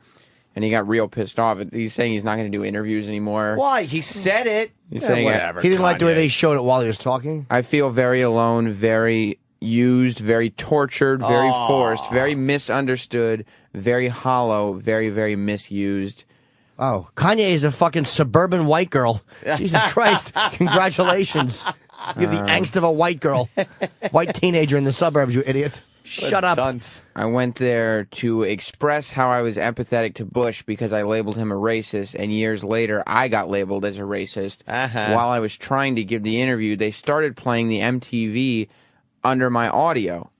I don't mess with Matt Lauer or the Today Show, and that's a very nice way for me to put it. I don't blame him for being annoyed about that, though. When they're, it's like we hate when they run like music beds. It's like if you're explaining something and they're playing, everyone knows the incident. That's unnecessary. Right. That would annoy me too. That's just some producer trying to produce a But segment. he's just an ass. Yeah, he is an ass. I'm not a fan of Kanye West whatsoever. In reference to Michael Jackson, maybe Mike could have explained how the media tried to set him up. It's all a fucking setup. Whatever. Saying that they were trying to force. Said. Yeah. A setup. Whatever. I still like Kanye. Musically, he's great. I mean, you can't say he's not good. He's very good, man. I hate him. And I don't like him, and I think his music is good. Yeah. Did you say musically? Because I got a Facebook parody song right in front of my face. Oh, yeah. Oh, yeah. You can call him Ray Nagin. Parody here. Parody here. I mean, yeah, Kanye West is good, but he's not Scott and Todd. Scott and Todd rule when it comes to song parodies. There is no one better. Todd Pettengill can. So what is this one Oh, that idiot. What is this song about? The Facebook? Weird Al better get out of the way. Giant That's right. melting Scott and Todd. Facebook. Well, we got another song. I went with my girlfriend shopping. I was buying something for my granite face. Fucking monster. Shut up. He is a monster. He is a monster, you big-headed monster. I'm like a Pez dispenser, but I say less funny things than a Pez can dispenser. You think he came to the door for Halloween? Just as himself. That's him. Wow, that's a I'm big not head. worried, man. I think Vince McMahon likes Todd Pettingale's parody songs that he does. Because when he was a WWE announcer, he used to make Todd host the Slammy Awards and do a song like Billy Crystal does about all the different wrestlers. Oh, really? And stuff. Yeah. Can I hear one of those? I'm going to see if I can find Try it. to find one that's worth playing on the show. But here's the Facebook parody song from Scott and Todd. Can't wait. Scott and Todd. It stinks already. All right. There we go. Yeah. Even though I've been spamming your page with girls all underage, that's no reason at all. Let it go. Just because I email you pictures of my tail, that infraction is... What? I email you pictures of pictures. I email you. No one talks like that. Email you pictures of... Let it go. Just because I email you pictures of my tail, that infraction is small. Reconsider. We go way back to high school class of 83. So, buddy, please do not unfriend me. Oh. You know what? You should chill because I think that you'd like Farmville. Why not give it a try? Farmville. Shoehorning cunt. It really is the worst. This is horrible. He should shoehorn a bullet into his temple. Fucking blows. The shoehorning is astounding. He doesn't take any time to care about like accents on the proper syllables and fitting in the proper amount of syllables per line. I'm no nut, though I don't go outdoors and play Mafia Wars. I'm just a normal guy. So change your mind, cause without you, who will I talk to you about Glee? Very wordy. Buddy, yeah. Please do not unfriend me. I'm no Facebook stalker, I'm no joke. I'm just overly friendly. Friendly. Just because I homepage you a poke every minute constantly. We can chat when I see you online. I grab a glass of wine and I begin to type. Grab a glass. I got so fat, but man, you still look great. I tell you that it's fate. We should catch up on Skype. This is horrible. Reconsider. Back to high school class of 83. And he sure picked a topical song. Please do not unfriend me. That's really funny. Wow, what's that even mean? What is Facebook? I belong to Rock Facebook. Fucking jizzbag. Facelift book. I belong to Facelift book. Talk out of the side of my mouth like a stroke victim. Oh, you have Todd's wrestling song? Oh, boy. When he used to work for the WWF at the time. Now WWE, obviously. Oh, no. Ladies and gentlemen, your host, Todd Pettingill.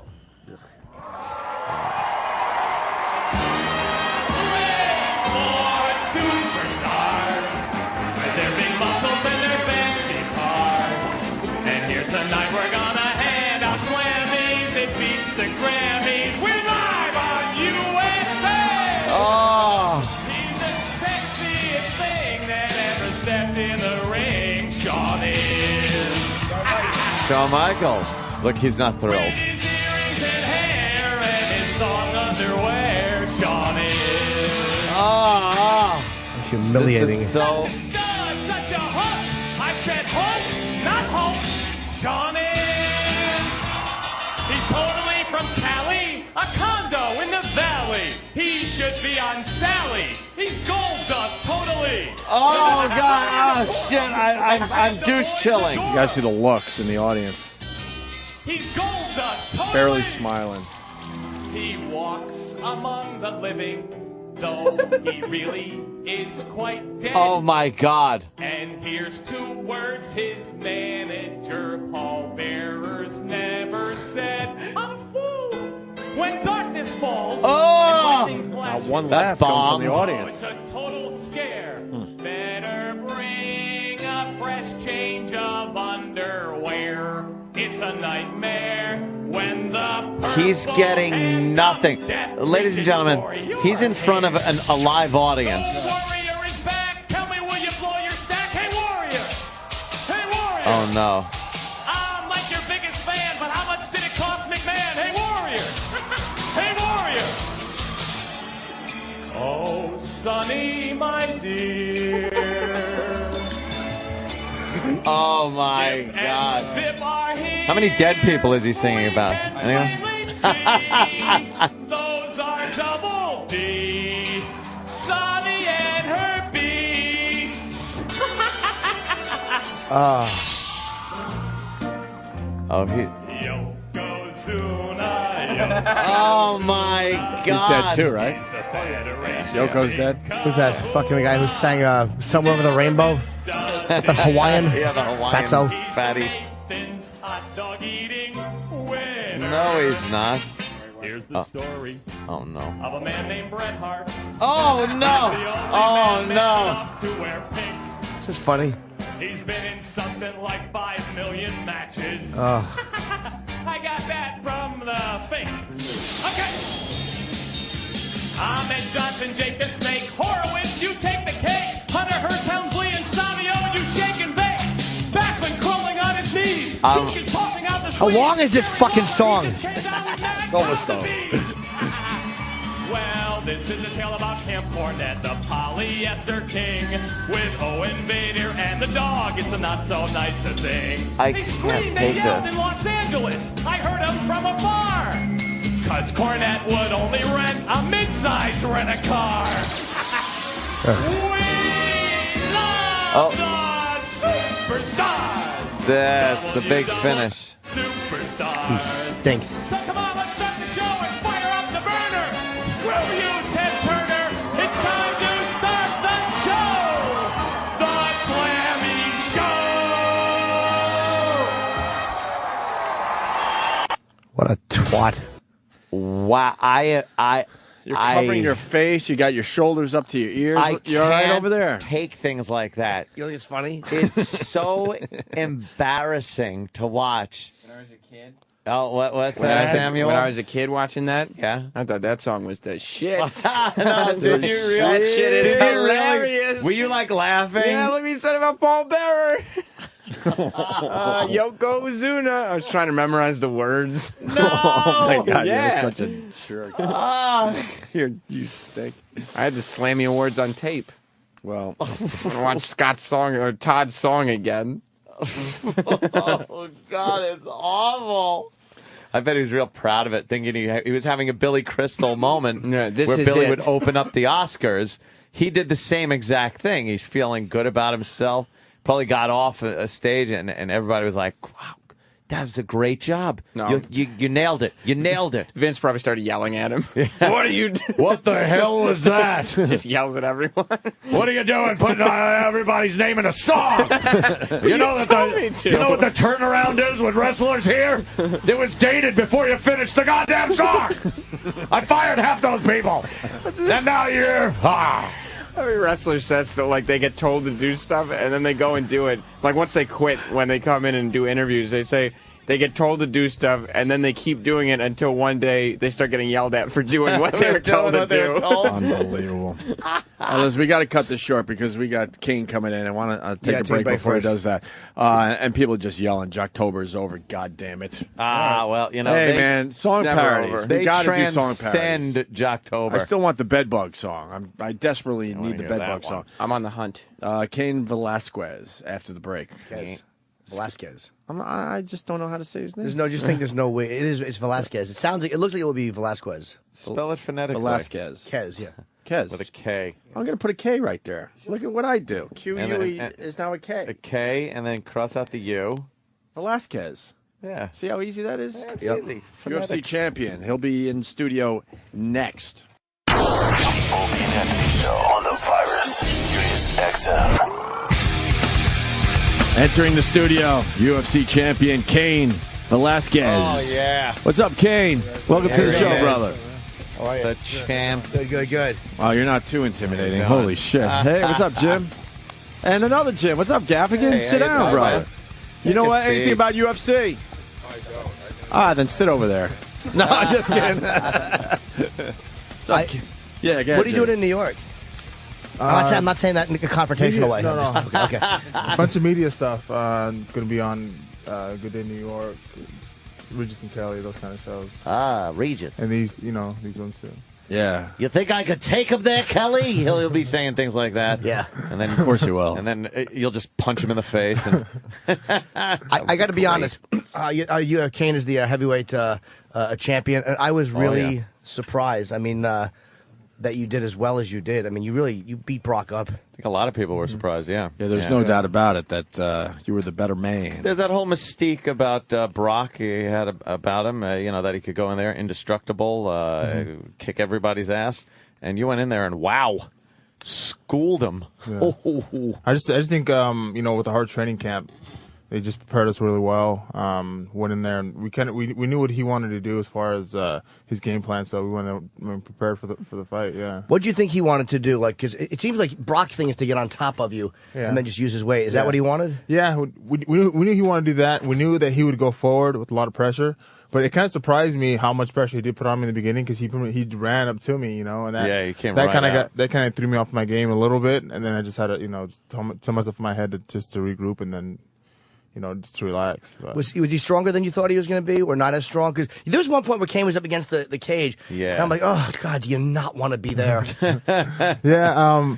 It felt like he put a lot of pressure on me against the cage. I was like, man, I'm not going to be able to move out of here. So I was just trying to keep him up and not let him go down to my legs. But he was definitely strong. I mean, he has a huge upper body. He's definitely massive. So he also looked like he was trying to get you down. And your speed and dexterity, you jumped right back up. He could not keep you on the ground, which I think was good for you. I mean, the guys that we have training with us, I mean, they're Olympic style wrestlers. They're on the USA Olympic team. We have this last year's national champion in college, and that's what we practice. We practice worst case scenarios where they would start on top of you, and the whole thing was just get up. I mean, a whole round of doing that. I mean, the whole training camp. I mean, 3 to 4 months of just. Non-stop. They take you down with heavy guys, and you just get up. That's, second nature. So it looked like because Brock had you by 20. I think I'm 244. You are, and I want to say he was 265. It was something like that. Yeah, I'm not sure how much he cut, if he did cut any. But he probably weighed 65, 270. And so he had you by over 20 pounds, and he looked a lot. He looked like he actually was a little. Yeah, he looked a little doughy around the midsection there. He looked. Like it wasn't. Oh, you want to tell Brock that? Believe me, if Brock was here, if Brock was right here, I'd go, boy, Kane got lucky. What? I'm not an idiot. I'm going to play back this tape when Brock finally comes in here. No. Hey, the boys thought you looked doughy there, Brock. I'll say you said it. Yeah, no, I said it. What do you think happens? Like when you guys cut weight, then all of a sudden, because I think Rogan told us that you will just eat and drink like an animal that day after you get to the weight and just put 15 pounds back on. Yeah, I mean. You walk around way much heavier than whatever weight you're trying to make. So I mean, once you get all your water out of you and everything else, you try to get as much in as you can, and then that pretty much brings you back to what weight you were at. I mean, people cut a lot of weight. They're like 15, 20 pounds below what they're supposed to be. Were you scared walking in the ring? I wasn't scared. For me, I'm always nervous, which I think is good for me. I mean, I think that gets me ready. Wasn't scared. I knew what my game plan was, and just felt ready. I just felt like it was my time. When did you know that you had him? When you were in the ring, when did you know you had him? I felt the momentum shift whenever I got my takedown, and he didn't get up right away. You felt that I think this guy is like tired, or I'm getting to him. Yeah, he wasn't getting up right away, so I was like, okay, I'm in good position now. I mean, the fight's gonna turn my way now. So. There was one where you guys were, I guess, I don't know what was happening, but you turned around, and it looked like your elbow hit his, because he had a tremendous gash on his cheek. Yeah, he was a wreck. Yeah, I don't know how. It looked like it was accidental, I think. Was it? It looked like it was. Yeah, it looked like your elbow when you turned around. And remember when Brock did this thing where he kind of fell across the ring and he rolled, and I was like, Jesus, what happened to him? He reacted pretty much the way I would have if you hit me. He just kind of fell, tried to get up and fell again. But it looked like you had an accidental elbow. Okay. Yeah, I kept looking at the film, and I can see what point in time in the fight where I cut him. So did he hurt you at all? He didn't hurt me at all. I mean, those knees in the beginning, they hit my chest. I mean.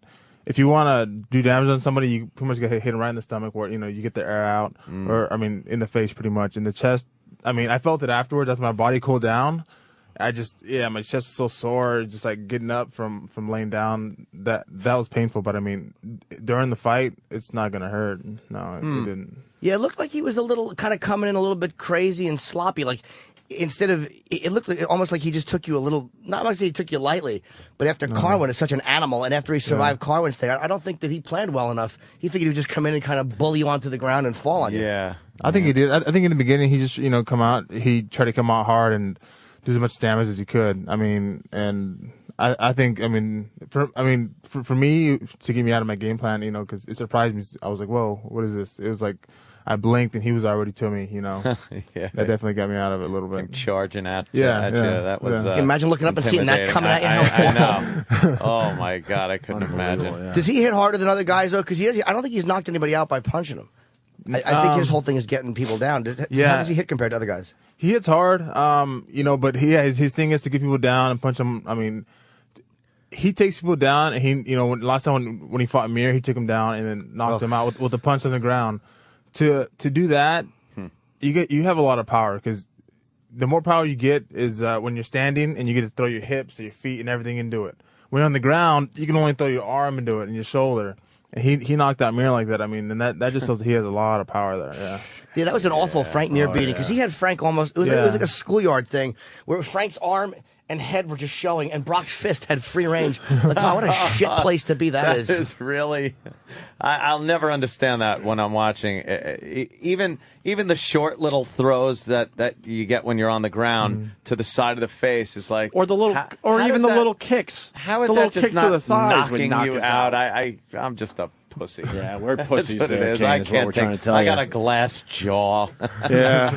I couldn't How take good that. does it feel to be the champion? It feels good. Yeah. You kind of bring it in for like a week. It's definitely an amazing feeling. You've been around a while, obviously. What has changed? A lot of they treat you a little better. Yeah, definitely. Definitely. It's they definitely treat me better. It's more attention as far as media, more attention as far as public attention. Yeah. So is Dana actually nicer to you now, or like how is Dana? Is Dana nicer once you're the champion? He's always been the same, pretty much. He's definitely been a nice guy, but it definitely get treated better. All of a sudden, are you on his private jet? Yeah. Instead of being coached somewhere. Not that far, but that day in Anaheim, we moved from Disneyland because we had to do media stuff, so we moved from there all the way to Beverly Hills. So that was a nice change. Oh, there you go. Yeah, that is a nice change. Yeah. Who do you want to fight? I think the number one contender is Junior Dos Santos. Okay. So he'll be the next fight. Yeah. When is that going down? We don't know yet. They haven't discussed it yet. You want some time, obviously. You're not ready to just jump back in the cage right away, right? Yeah. Well, I think it'll be around 3 to 4 months. I'm guessing. I'm not sure, but that's what I'm thinking. Why do you guys seem to fight so much more often? It's amazing that UFC or MMA has such a brutal reputation, and you guys always look better after a fight than a boxer does. Mm-hmm. Like, you guys can fight a couple times a year, and you don't see these boxers having would championship take, matches. 18 months off? Yeah, they take after a long big time championship off. fight? Yeah. I don't think we take as much damage as the boxers would. Because you're on your feet, you're punching each other in the face for 12 rounds. In this, you can take the fight to the ground. Well, you don't even have to throw a punch, and you can win the fight. Yeah. Sometimes you don't even see a punch get thrown. You just see somebody's arm get twisted, where it looks like it's going to be removed. Did you think they were right? I was surprised that that the ref stopped it, because after the Carwin fight, Brock got it would kind of impress me that he took Carwin's punches and still kept throwing them off and still kept throwing them off. Was he really unable to defend himself when you were hitting him? Because he didn't seem to object when they stopped it. Yeah. He was covered up. He wasn't throwing back. With what I learned from the Carwin fight was just don't throw punches, just to throw them. I try to pick my shots. That's why I was trying to get in between his arms with the elbow, punch around. So pretty much just take my time. And I was doing damage there. Yeah, you see some guys just start windmilling just for the hell of punching, hoping something connects. But yeah, you were a lot more calculated, looking for an opening. And then that one move, I love that. Yeah, I'm going to punch you move. And then the fist hits. and then oh yeah, the elbow got in there too. It's like this long hooking move with the arm. That's just gotta hurt. I want to say, hardcore UFC guys are not surprised that you beat Brock Lesnar. By the way, he has a lot of skills. This Kane. Yeah, it was still because a lot of people that are just starting to get into the UFC were always surprised when Brock loses. But the guys that really know the sport are like, no, this is no surprise at all. Kane should have won this fight, right? Yeah, I think a lot of the there was a lot of hype behind Brock. Yeah. A lot of the guys who are what would you call them, the experts in the sport had me winning the fight. Yeah, I saw that. I wasn't sure, but yeah. I'm the kiss of death for a fighter. I thought Brock was going to win. He gets it wrong every time. I get it. I wanted never want Jimmy picking if you. I pick you, you're finished. I'm the cooler. I just stand there and ruin people's careers. I never pick a fight right. I never do. Let me go to Mike in Jersey. Mikey, what's up, buddy? Hello? Hi, Mike. Let's go, Mike. Kane here. Quick question. Kane, you were talking about punching. I heard a rumor that you have the hardest punch, like one of those machines like in Rocky 3 where he punches that thing. Your PSI is like one of the hardest punches around. Yeah, well, I went to that show Fight Science and ESPN, and they measured the punch, and they said that. I think it was calculated wrong, though. I'm not believing it. Oh, really? I'm not, yeah. I mean, to be compared to like Mike Tyson, those guys, no. I saw that I don't think episode so. where you were That doing was, that. it was the ESPN where they measured your power. That was insane. Yeah. What the power though behind that punch? Junior, man. Good luck against Junior. Thank you. Regardless if it's the hardest punch recorded or not, I watched that and just went like, oh, God, that's just brain damage right there. I would just be dying. At what point in life did you know you wanted to fight professionally? Like, you're probably one of those guys that was just a guy that was training, but when did you go like, I kind of want this to be my life? Well, ever since I started wrestling, I mean, in junior high, I wanted to do that my whole life. Maybe go to the Olympic team or something like that. But once I got to, I was a junior in college, I saw this sport, and man, for me, I love wrestling, but it just wasn't enough for me. I wanted to hit people. I wanted to hit my teammates, the guys that I was competing against. So, I mean, I saw this sport. I was like, man, this is perfect for me. This is what I want to do. So wrestling wasn't enough. You kind of like, these fists are really being not put to good use. That does seem to be the common factor with you guys. You all love hitting people. Everybody that's come in here is just like, I just enjoy punching people. I think we all love hitting people, but it's the get hit back part. Exactly. That you don't like. Thanks. Were you a fighter like in school? Anybody give you problems? You deck anybody? You just walk down the hall and deck somebody? No, I was. I mean, but when I was a kid, I love watching. I love watching boxing. I wanted to do that as a kid, but just didn't do it. So I like this a lot better anyway. I'm sure you do too. Yeah, whole thing instead of standing there but like you said, punching each other in the face for 15 rounds. You can take it to the floor. Yeah. There's a lot more aspects to the sport. I mean, the kicking, the punching, the elbows. Does that chain link hurt on the side of your face when it's being because that to me also looks very painful. It's not. I mean, the only time I've ever gotten hurt with the fence was one time in practice. I took somebody down and my face, it slid all the way down. Like a cheese grater. To the bottom, and the bottom had the point sticking out. So my head hit it, and I had like 4 stitches right on my forehead. Was that your worst injury? What was the worst thing that happened to you in the cage? In the cage, nothing really in the. I broke my hand in the cage. But as far as the worst stuff would probably be like during the workouts. I mean, I've gotten knee surgeries, foot surgeries, hand cuts all the time. I mean, it's common. Yeah, he cuts all the time. Have you been knocked out? No, I haven't. No one's ever knocked you out? No, not in practice. I mean, I've got my bell rung, definitely. You see little stars, but not where I've been just completely out. Wow, you never been laid out and then opened your eyes and gone, where am I? Wow. Well, Carwin is fighting somebody. I think Shane's he's a really hard puncher. He seems like his punches are extraordinarily unpleasant. He is. I think he's definitely one of the hardest punchers in the UFC. I mean, he has a lot of power when he punches. And how long does it take you when you start to train? Because it's like that. You guys almost make it look like easy to be in shape. Like you just see these guys always in shape and ready to go. And like, when do you start? Like now, will you fuck around for a little while and just kind of eat what you want, and then get back to training, or do you just kind of stay trained the entire time? Yeah, usually. For me, I'll take a week or 2 weeks off, and then go back to the gym, and then start off slowly. It'll be like a whole week of just hitting the bag, light workouts. Don't even practice with the team, really. Just kind of do your own thing for like a week, and then slowly start getting back into it. And then, training camp usually is around like 12 weeks. So we'll train all the way up until then, and then that's when that really hard training starts.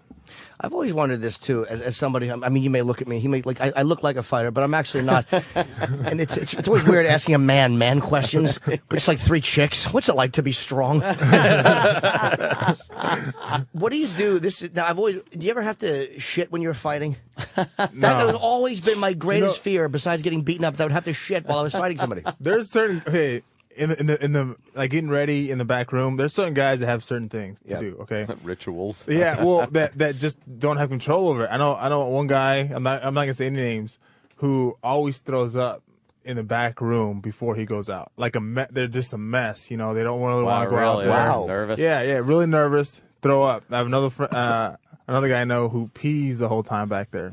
Will not stop. Like, we're about to go out, and I'm cornering him, and he's like, okay, wait, I have to go pee again. And just boom, nonstop. Wow. Another guy who would just shit back there, yeah. Wow. And then there's one guy who does all of those things at the same time. So the guy who pees, it's like a nervous thing. It's like a weird thing. You just trying to empty out. Yeah, I guess it's kind of a nervous thing, but then once they walk out there, they're, completely different. Now, Jimmy, you want to keep your streak alive? You've been put in some holds over the last year here. Well, what we've done is we've had, because I'm always amazed at the beatings you guys take. We've had BJ put me in a, what was it, an arm bar? I was curious as to what that felt like. For a second. But it was like for a split second, and Jimmy went, only because you see it and you don't know what it feels like. And I'm like, what is that? It wasn't like I didn't think he could do it. He actually did it sitting, and I have such a weak chin, he had trouble getting his leg. It was really humiliating for everybody. And then Randy Couture put me in again, just I wanted to feel what it was like to be, not choked out, but just to feel that. Yeah. And it's really fucking hard. Jimmy lasted a half a second on that one. Yeah, I don't try to play tough. You tap out real quick. Yeah. I'm trying to think of what a good move. I would go with the punch to the face, Jimmy. No, I don't want to do that. No, you don't want real hard. He's a hard puncher. Maybe one of the WEC guys. Who gets there's the video of the arm bar. It really now. How is this the way a fighter should look at it? Can't even get it on my. Look at this. Within 2 seconds, you tapped. It's like, yeah. Kane's laughing at you. Kane's laughing at you, Jimmy. He barely put any pressure on you. But you can pretty much get the description if you just you have a full barbecue chicken and you twist the wing off. That's pretty much what it would have done to Jimmy. Well, I didn't realize that when guys put an arm bar, I didn't realize it was pulling you from both directions. Like, it's obviously hurting your arm, but your chest is going the other way too. It's like you're really fucked. Oh. What would you say? Wait. Here's now Randy giving him a little choke. This is just embarrassing at this point. He's getting at the crook of his arm, and Jimmy's. Watch how long he lasts. I'm making sure Randy knows this is not for. All right. Yeah. And it starts tap. And then Jimmy just goes, wow. Here's how fast it goes. Start tap. Start tap. We're just thinking, is there something you can do to Jimmy that's relatively safe? Okay. I can do I don't like the fact that he's so eager. Like, before you finish the question, he's like, I can do a guillotine, which he'll be right here. And a guillotine, Jimmy? You're going to do a guillotine? Sure, that sounds like it's pleasant. Good. Oh, okay. The guillotine. All right. Guillotine. Now, what exactly, just for the people at home, what exactly is the guillotine? Is that when I'm standing up, and you're standing up, and you have my neck, and it's kind of like he could lift me by my neck. Yeah. Hence the name guillotine. Yeah. Now, how does one prevent you from doing so? By you would feel the tap if I tap you. Yeah. All right, good. Kane's a professional. You'll be all right, Jimmy. How hard you tap. This continues the tradition of I love it. UFC guys just beating up little Jimmy. Okay. So Cain Velasquez. I can get this a bunch of times. I mean, if a guy shoots in, you can catch it here, or if I'm on the ground, I'm trying to get up somehow. I'll push the head out to here. This is basically this. And I'm just lifting it. Now, just so people know, Kane is standing facing me. I'm facing him. And my head is kind of down, almost like I'm charging his armpit, which would be a really stupid move to charge his armpit. And he just kind of grabs me, and then you pull up. Yeah. Well, let's try that just for a second. But I mean a second. Do you have a safe word, Jimmy? Yeah, ouch. Okay. You won't be able to talk. Okay. All right. I'll tap. I'll tap. Believe me, you'll know. You'll know, yeah. You don't spit out the gum, and you don't want to choke on it. You don't want to choke on your I'll spit out gum. the gum. Oh, God. Yeah. Do you have any false limbs you want to remove before I do this? There we go. Okay. Jimmy looks nervous. Here it is, and the sound he made. That's the worst because that if you do it really good, like we do it in practice, that'll make you gag and everything too. Jimmy went. Yeah. Wow. I understand why guys would want to shit, vomit, and piss before because you don't want to deal with that during the noise you made. That's like taking the arm bar and the fucking and the choke and then multiplying them by 3. I didn't think you could get any more unpleasant than that. What did that feel like, Jim? Did you feel impending death if that was any longer? All you think is, please, please stop this. There's nothing you're gonna do. You aren't ever getting out. You're of putting that. the pressure. What part of your hand are you putting the pressure with? Is it your? This is going right. It's right in the. It's like the bone wrist part of the area. wrist. Yeah, the bony part of the wrist, right in your throat. All right, Jimmy, you don't know? You want me to do it again? Oh no, that was really okay. very. All right, I just want to hold make on. sure. He's got the. Oh, Sam has good footage here. Let's hear the noise. Oh. I'm such a faggot. I just tap immediately. You don't want to make that noise. Was that the worst of the 3? Yeah, it was. Really? Worse than Randy's and BJ's? They were all unpleasant. How does a person get out of that? Once you're in it, you can't get out of it? No, you can. You got to come in, fight the wrist. The thing is, I put a lot of pressure right here, so it's cutting off the air. I mean, it's not cutting off the blood; it's cutting off the air. It's hard to fight when you can't breathe. Very uncomfortable. So you got to get a little bit of space in between here, then turn that neck so you turn it this way. So there are guys. So you keep your windpipe away from that. If it's tight, I mean, it's hard to get this down so you can get that. But if you're sweaty and then it makes it a lot easier. A little more. You got balls, Jimmy. Jim Gaffigan is back. Jim, do you want to come sit up here? You're sitting in the back there. Jimmy. Jimmy's got a seat over there. Jim, Jimmy's a great comedian here. You sit up there, and I didn't mean to keep you in the back there. But Gaffigan was. I turned around and realized he was laughing at me. He was laughing hysterically. Jim, you used to wrestle, didn't you? I wrestled in high school. I mean, watching this, it's pretty insane because there's doing it. At least you guys watch it. I'm sitting back there going, I guess it's not on the Lifetime channel. I have 3 little kids, so it's I don't even. I love how Norton was sort of setting you up, going, you wrestle, meaning the next question would be, why don't you guys play around a little bit on the mix it up a little bit. Not at all. But no, Gaffigan's a strong dude, and it's to see. I don't know how anybody gets out of that situation. Yeah, how does a guy get out of that? That's trained. You just fight the wrist. You try. I mean, get separation. But you got to fight. Past that initial feeling you that we have to saw. last. You have to last longer than Jimmy did in order to try to start getting out of it. You definitely got to be in there, a while to get comfortable in there. I mean, it's cutting off the air, so I mean, you'll learn just to kind of fight through that and just kind of. But he would be applying full pressure like that. He wasn't applying full pressure. That wasn't even full pressure. Well, I didn't have the chance to. Yeah. Well, it was too quick. When you see in an actual fight the strength that's being used to pull up like that, you would think the windpipe is going to collapse or the neck's going to break. It's just amazing the amount of energy and the lack thereof that it took to make Jimmy make a gurgling but noise. I really made that's not a fighter noise. No fighter does that.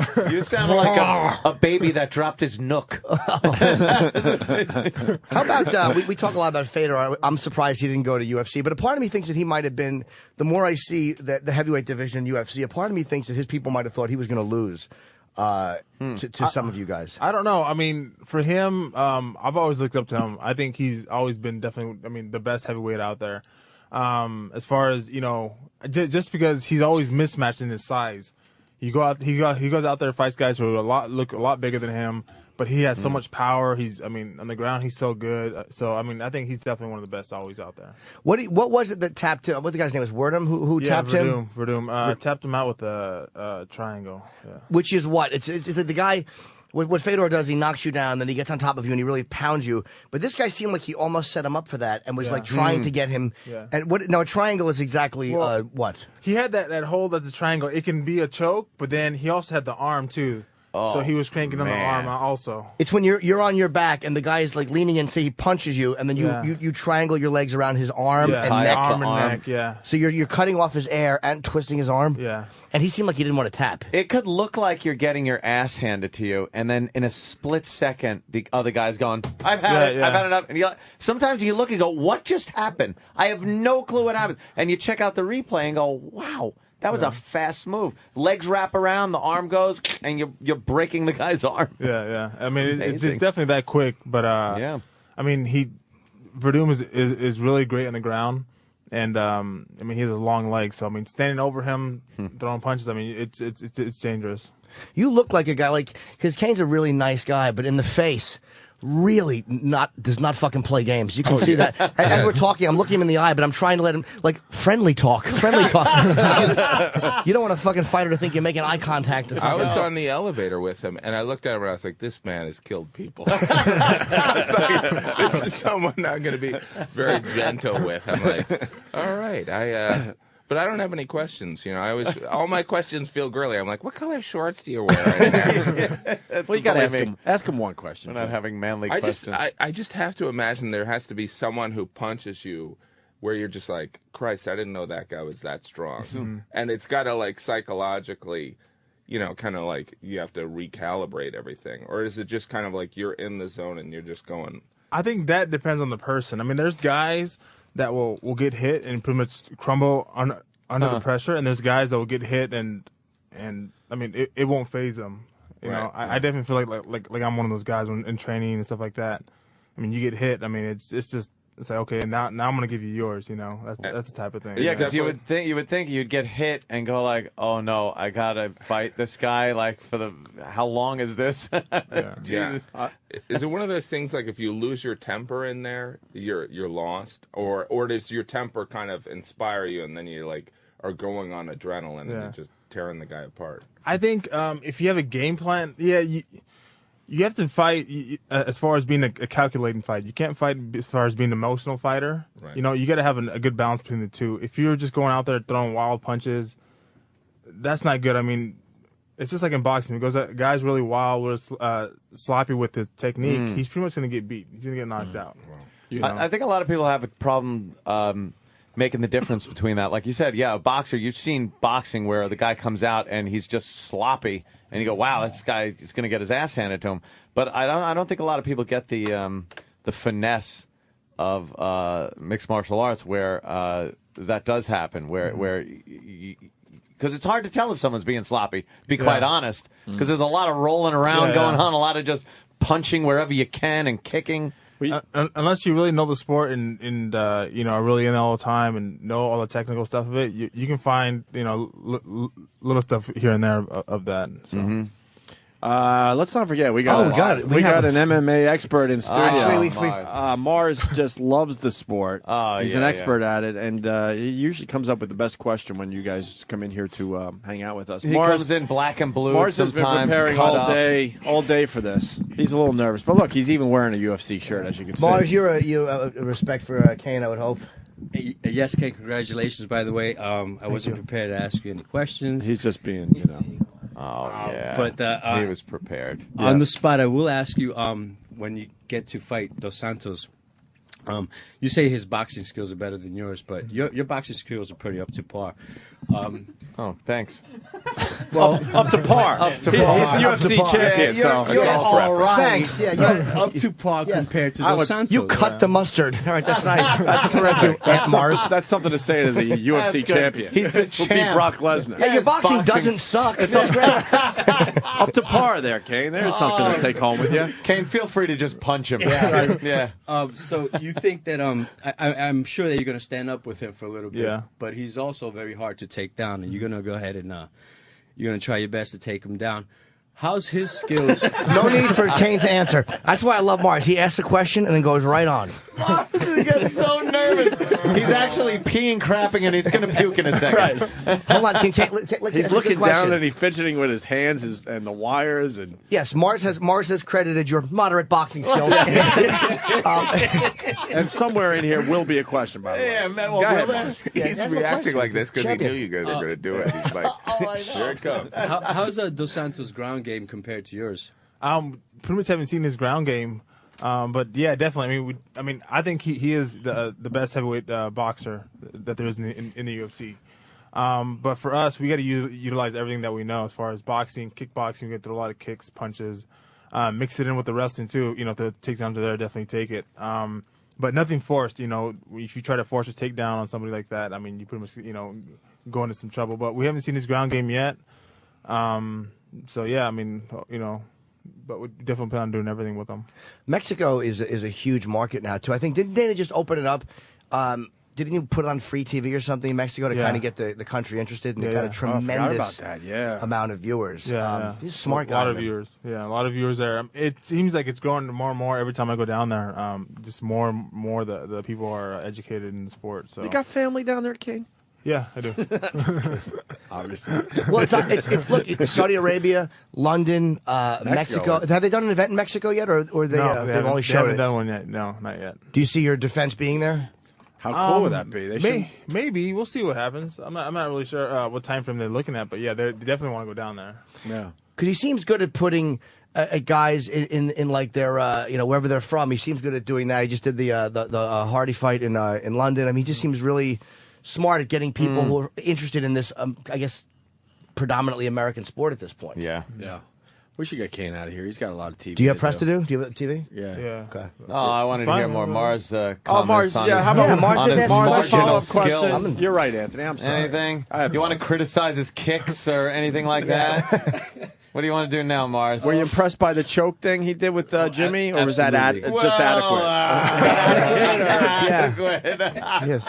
What did you think of my choke defense? That was pretty lame. Yeah. Oh, wow. It's a fair assessment. Oh, I bet you could do better. No. No. How long have you been training? I've been BJJ for 6 years. Okay, 6 years. And how much do you weigh? 180 right now. Man, so you guys are kind of close. Okay. Want to spar? What are you trying to No, get at? Spar, right? Yeah. Do you hate when people do that? Like when they, obviously when you choking me, it was for a half a second. But when people are like, hey, let me see what you got. Yeah, no. People are cool. I haven't got anybody, He'll be happy to punch anybody if they want to.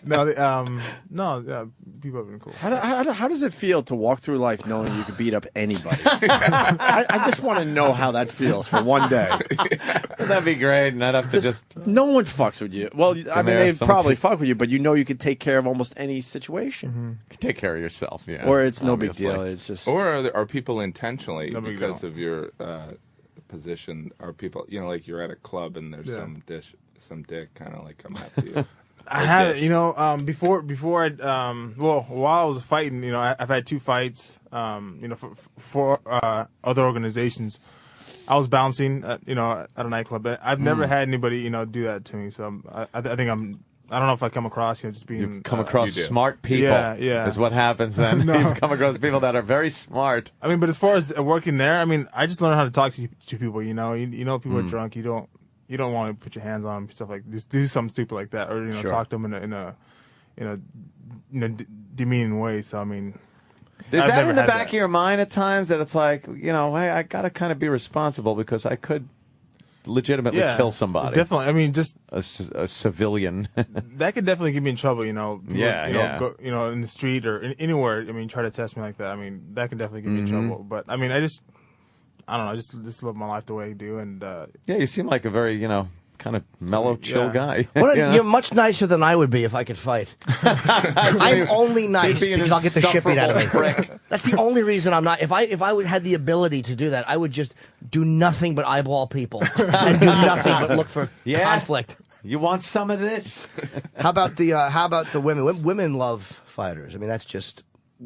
It's been alleged. Do you have a steady chick, or do you kind of? Yeah, I do. Oh, you do? Yeah, I have a fiance. Oh, okay. Named Michelle. We'll be married in May. So. Hey, congratulations. Thank you. Yeah. Imagine the dummy that would go up to her at a club or something while you're in the bathroom and try to work his magic, and then he comes back. Work some robbery. Now a situation like that. Robbery. Yeah. Oh yeah. You come back, a guy's talking to your chick. Not just talking to her. What do? You say anything, or do you just kind of stand there and let it be known that that's probably not a smart move? No, I'll be nice. I come up, and just say, "Hey, what's up? What's going on?" Like, pat him in the back or something like that. And if he, and then if he doesn't get it, then it's like, "Get out of here." Faints. Has it happened? Has it happened? No, I can't think of any situation that happened. See, you're our worst nightmare as comedians too, because you get heckled, you never know who's truly yelling out, and you hit them hard verbally. And it happened to you with what's his name? Didn't Dana White bring? Liddell. Chuck Liddell. But Chuck and Liddell was sort of heckling Jimmy. him? Yeah. And Jimmy didn't know it, right? I didn't know it was Chuck, but I know Chuck and I know Dana, so it was like you knew it was cool in the end, but at Yeah. first you didn't know who was heckling. Yeah, I and then hear you a realize, noise. I'm like, fuck, it's Chuck fucking Liddell. Like, what do you do? First of all, no one's going to throw him out. That guy's heckling. Really? Fuck you. Let him ruin your dumb show. All of a sudden it becomes the Chuck Liddell show. Yeah. What do you do with that? There's nothing you can do. It wasn't a nasty heckle. He was just, fucking around because, just being playful. Chuck. How does that work? Does that get you off your game when you're out there? It depends. Sometimes yes, sometimes no. Other times you like it. Sometimes it's fun to just attack people. Well, Mars said your mediocre crowd work really doesn't quite get over. It's like Jim. It's like sometimes when people think they're doing it to help you, like the guy up front who's like just keeps talking and yelling because he thinks he's helping you. You really want to pull out a pistol and just fucking shoot him, or hit him if I was a man. But it can throw you off if they're stepping on your punchlines. Like, you get into a joke. Yeah. It's distracting, and you don't mind if they want some interaction, but if they're just drunk and they're just kind of blathering, you can't even slam them because they're so out of their mind. They don't know what's going on. I cringe at moments when a comic. They have on purpose. They put a little gap in their monologue during a joke. Yeah. And I sit there every time just thinking, please, no one say anything. Yeah. Really? It's like, because I just know some idiot can yell something out. Well, that's and it's why- a dramatic pause or something, whatever you want to do. Yeah. But then someone's just like, yeah. Yeah. Oh, great. One of my favorite heckles, and I've told Mitch, our buddy Mitch Fattel does stand up, and he's kind of like a character where he's kind of like meek and cute on stage, and he always walks on stage and he goes, "Hi, my name is Mitch. I'm very funny," and the crowd digs him. The best heckle I've ever seen was some drunk at the cellar. Mitch walked on, and he goes, "Hi, I'm Mitch, and I'm very funny." And the guy goes, "You better be, you fucking faggot." Oh, my God. And I told Mitch that years later, and he goes, "You were there? That was the worst thing anybody's ever said to me." Dude, my heels clicked. To see your friend get just so berated. How did he handle it? How did he handle it?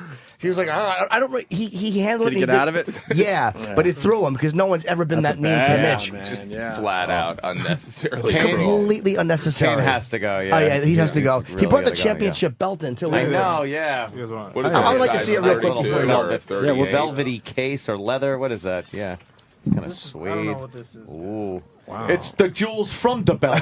And you sit there and you go, I can't wear brown belts, brown boots with this because it's black. Or... This is so Doesn't heavy. fit through my loops on my pants. I couldn't wear this. That's so cool. Just for a photo shoot. I would collapse on my knees. Yes. Wow, that is Do you get to something. keep it, or is it like the Stanley Cup? Yeah, no. Where it just goes from- Every time we fight for a new belt. So. Oh, it's okay. always- So that This you, will that always you be get to yours? keep. Yeah, this is mine. That's nice. awesome, That is man. fantastic. Right on. Thank you, Kenny. Beautiful. All right, we should Congratulations, Very cool. Kane. Yeah. Yeah, Kane Definitely. Velasquez, Great guy and a UFC great fighter. champion. Thank you. Wait, are you promoting something? Hold on, let me just say, because Kane was promoting, you want to promote, what is it, UFC 122? UFC 122, the main event, Nate Marquardt versus Yushin Okami.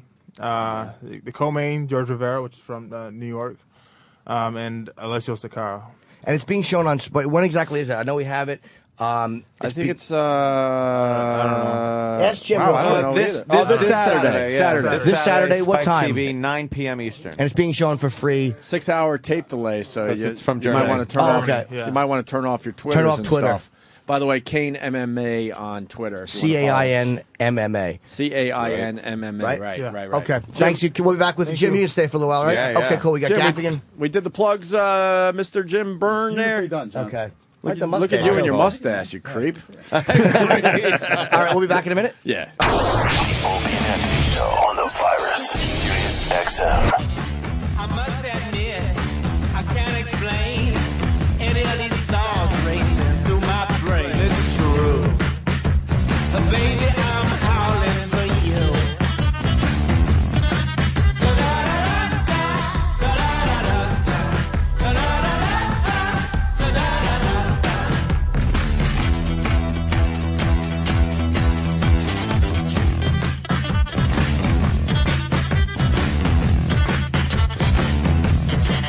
Want to say hi to Jim Gaffigan officially. It's an honor to be here. Yeah, he was in during our with our interview with Cain Velasquez. Cain and I very similar. Yes. Physical appearance. Yeah. And, he was a very, very nice guy. Yeah. And he's made to fight, like you were saying. Yeah. Like, we're not made to fight. One punch, and not only is the fight done, I think our lives are done. Yeah, I mean, he has the appearance of like, a character from the video game. Yeah. Yeah. He's like the boss, the last guy that you got to get through in the video game to win the whole game. That's him. How cool was Cain there, Jimmy? Great guy, man. Yeah, I was telling Jimmy off mic, I bow to him to get into some of these holds with these guys. I don't know how you do that. Well, even though it's for a half a second, but that half a second is brutal. Because I really am curious as to what it feels like to be in this, because I watch it a lot, and guys on that level make it look like it's not that bad, because there are plenty of guys that could get out of what Randy Couture put me in, or what Cain just put me in, or at least make a go of it.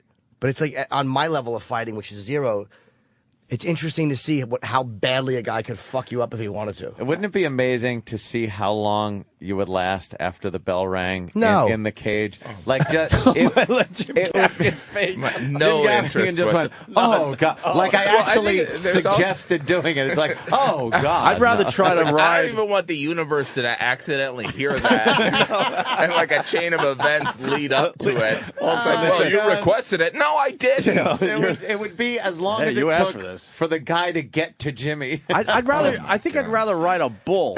Yes, I would try to stand Yeah. a bull before I would go in a cage with Absolutely. one of these guys. Fuck that. Well, there's also like a showmanship, like where, if they're in it, I can't speak for that guy, obviously, but like Mars could. It's, but it's not like they can say, yeah, that one guy is kind of terrifying. They have to like keep the exterior right. You know what I mean? And even when they get like some crazy chokehold, they can't sit there and have like a human spasm moment. Like, Jesus, why'd you do that? You know what I mean? Yeah, they gotta deal with it. You can't breck down and cry in the middle of the cage. But is what you're comedians, saying. we're kind of like UFC fighters, really, aren't we, Jim? We're kind of Yeah. showmen. Yes, Except for showmen. we're more of, they're like the knights and we're like the court jesters. UFC, we're unbelievably fruity cocksuckers.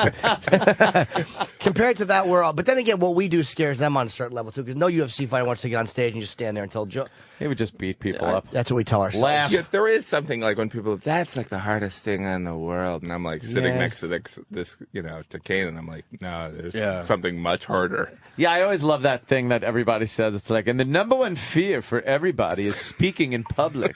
It's like, shut the fuck up. How about having a knife to your throat with Al Qaeda behind you? Jumping in a foxhole with two guys. Yeah, that could probably be a little scarier than, hey, ladies and gentlemen, how we doing this evening? Yeah.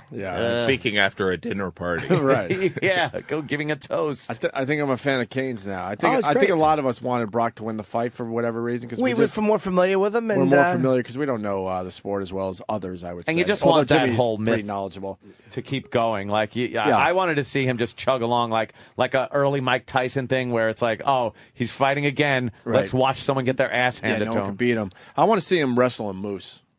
A moose? I want Brock Lesnar to wrestle a moose. I think we I want antlers. I want Dana to set that up. I think you're projecting a little bit there. I'd like to see him with a moose.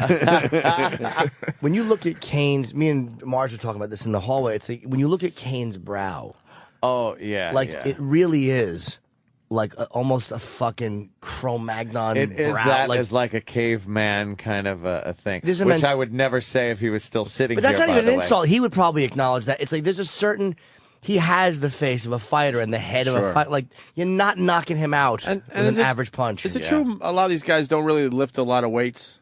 I don't know what they're trying. Because he wasn't defined as like a weightlifter, you know what I mean? His body, but obviously he could just kill you. I'm guessing they powerlift, but I could be completely wrong. It'd be interesting to ask. I didn't think to ask. Yeah, I think they have to work out a little bit. It's kind of like saying like people that go to Harvard didn't do their homework. That's You know what I mean? It's like, they never cracked a book. You got a good point. That would be funny. Aced every test. What do I know? Do you lift weights? That would have been a funny question. So do you work out? Or So do you work out? What do you do, like the elliptical? What do you bench? He does spinning class. Can you imagine a bunch of chicks? Are you like Pilates? What kind of Pilates do you do? Do you do the heat yoga? I heard that what Chuck Liddell does when he trains, he does like wheelbarrows full of rocks up step. Like they do these unorthodox But that's what I things. mean. Yeah. I know Clubber Lang workout. Yeah, exactly. I know they work out. I'm just saying I don't think Right. traditionally they're lifting weights like us dummies. I don't know what they do to get the strength. I'm going to guess more powerlifting for strength, but again, somebody out there might know. I have no idea. Yeah, I mean, they train, they practice fighting other people. Yeah. So it's like, all right, how many people do I have to kick the crap out of today? Yeah, that's true. Like, they're practicing is really fighting other Yes. people, too. Things that would be a horrific moment in your life and in my life, that's what they do to train. That's what they do on a Tuesday. I would just be like, I'm getting punched. Ow. Well, did you hear what he said? He goes, Ow. I've never been knocked out even in practice. So that obviously Yeah. these guys are getting knocked out just practicing for the big The fight. guy probably doesn't know what it's like to lay there and then open your eyes and go, oh, I've been hit. I don't oh, want to I know get that it. feeling. He's a very powerful guy, man, and a very, very fast puncher. I liked him too. He's a very nice dude. Cool guy. None of those guys. They all are cool guys. Are amazingly cool. laid back and calm and just. Hey, now he's going to be over there. Yeah, look, he's over. Look, they got he was him just on here, there. and now he's on TV. Hey, the guy. That's the same guy that was Same- just On the- sitting Oh, he's here. on Fox. I want to here. see. He's actually got such speed, and he kicks. It's like these guys just do everything. Now we're just going to watch. That was One of us has got to take a kick to the thigh by the, Oh, God. from the next Oh. fighter that comes in here. That. Break Why your. not? They could probably break your They femur. could break your leg kicking you. You just snap your femur with a little kick. I take slow pressure build things that I can tap. You want to say, You don't want throw impact. a punch or, yeah. no. You don't want impact. You No. want slow. Yeah, you want torque. No, you don't want any type of a.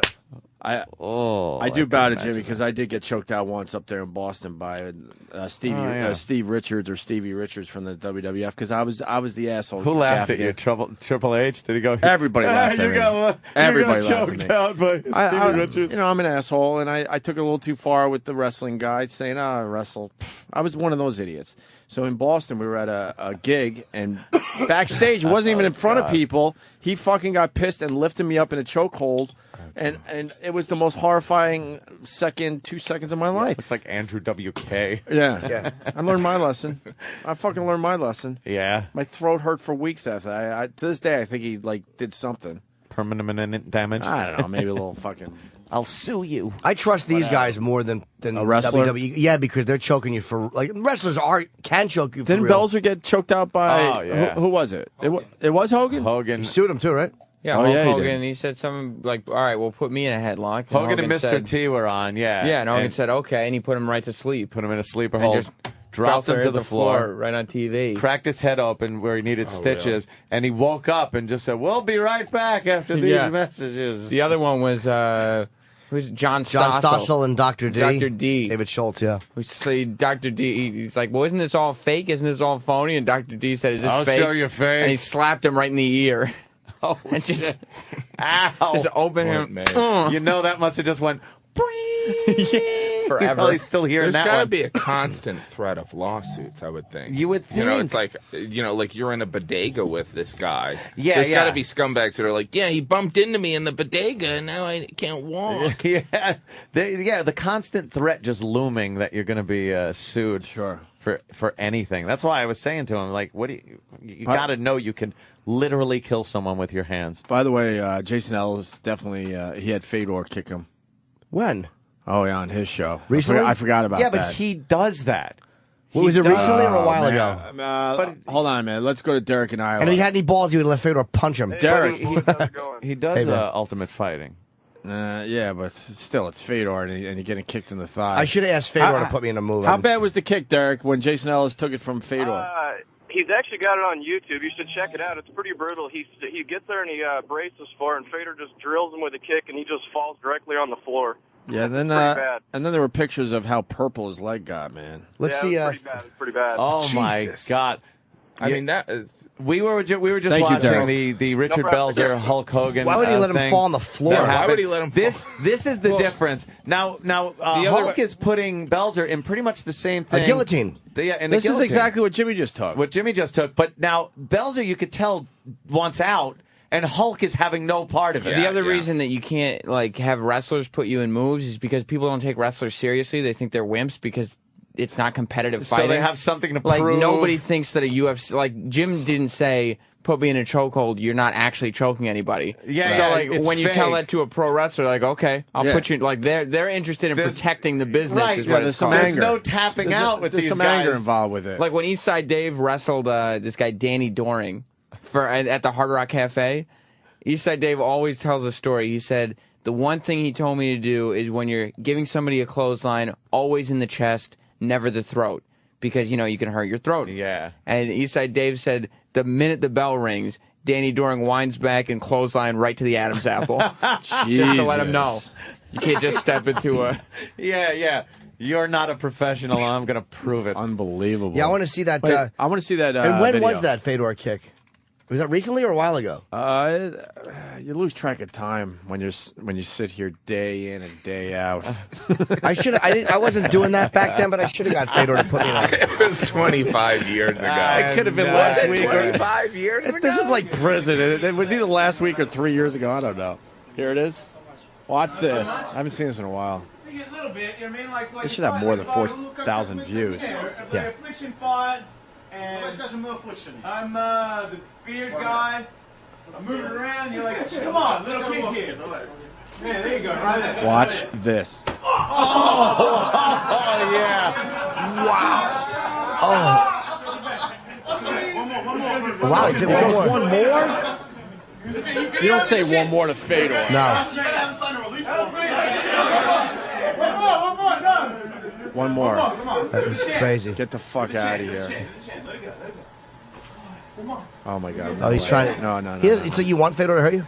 Oh, God damn it. That hurts just to look at. Yeah, Jason Ellis is hurting. Fantastic. The Charlie horse you'd get from that. Oh, he does his own stunts. Wow, Fedor just. It was an effortless kick to his left thigh. An effortless kick. You know, Fedor probably held back a little bit, but it was still A lot. He held back a lot. Okay, but that was still ridiculously. Dude, he just He threw barely that. twisted his body or anything. Impressive. It was all just leg. Wow. Yeah, dude, he's not trying to hurt him. Would you do that, Jimmy? No. I would no take- impact. I don't know. It all depends on how you. Jason looks like a fighter, so he probably got it harder than I would get it. I would ask him. I would let Fedor do that, but not as long as he understood that I just wanted to see what it was like to feel the impact, and I didn't want a full kick. Yeah, I would make sure that translation was very, very clear.